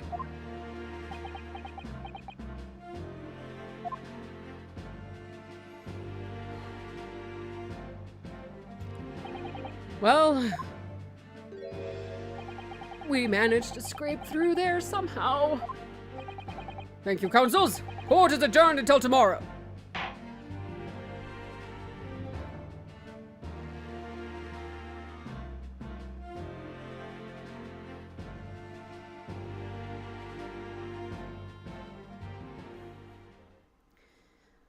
And I know with, like, I took some frequent pauses there at the end, and some pretty long ones.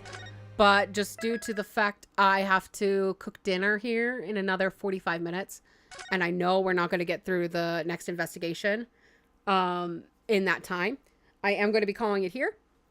I'm going to be streaming again probably this Wednesday, I think, unless I have something going on. Do I have work? Do I have a job? No, I should be able to stream at my normal time Wednesday. And we'll try to finish this case in that time. And I believe, unless, I think we might be able to stream more Edgelord Friday. I'm not 100% sure on that one because Luke's working at a job further south from where we live. So the drive home might take longer. But we will see. Regardless, we're going to be trying to add Edgelord streams after Luke's Sunday morning streams to make sure we don't miss an entire week or that Edgelord's on pause for a long time just because the game they're playing is technically with me. So, am I forgetting anything else? I don't think so. With that, thank you everybody for joining me. I don't know when, but we'll see you then. Thanks.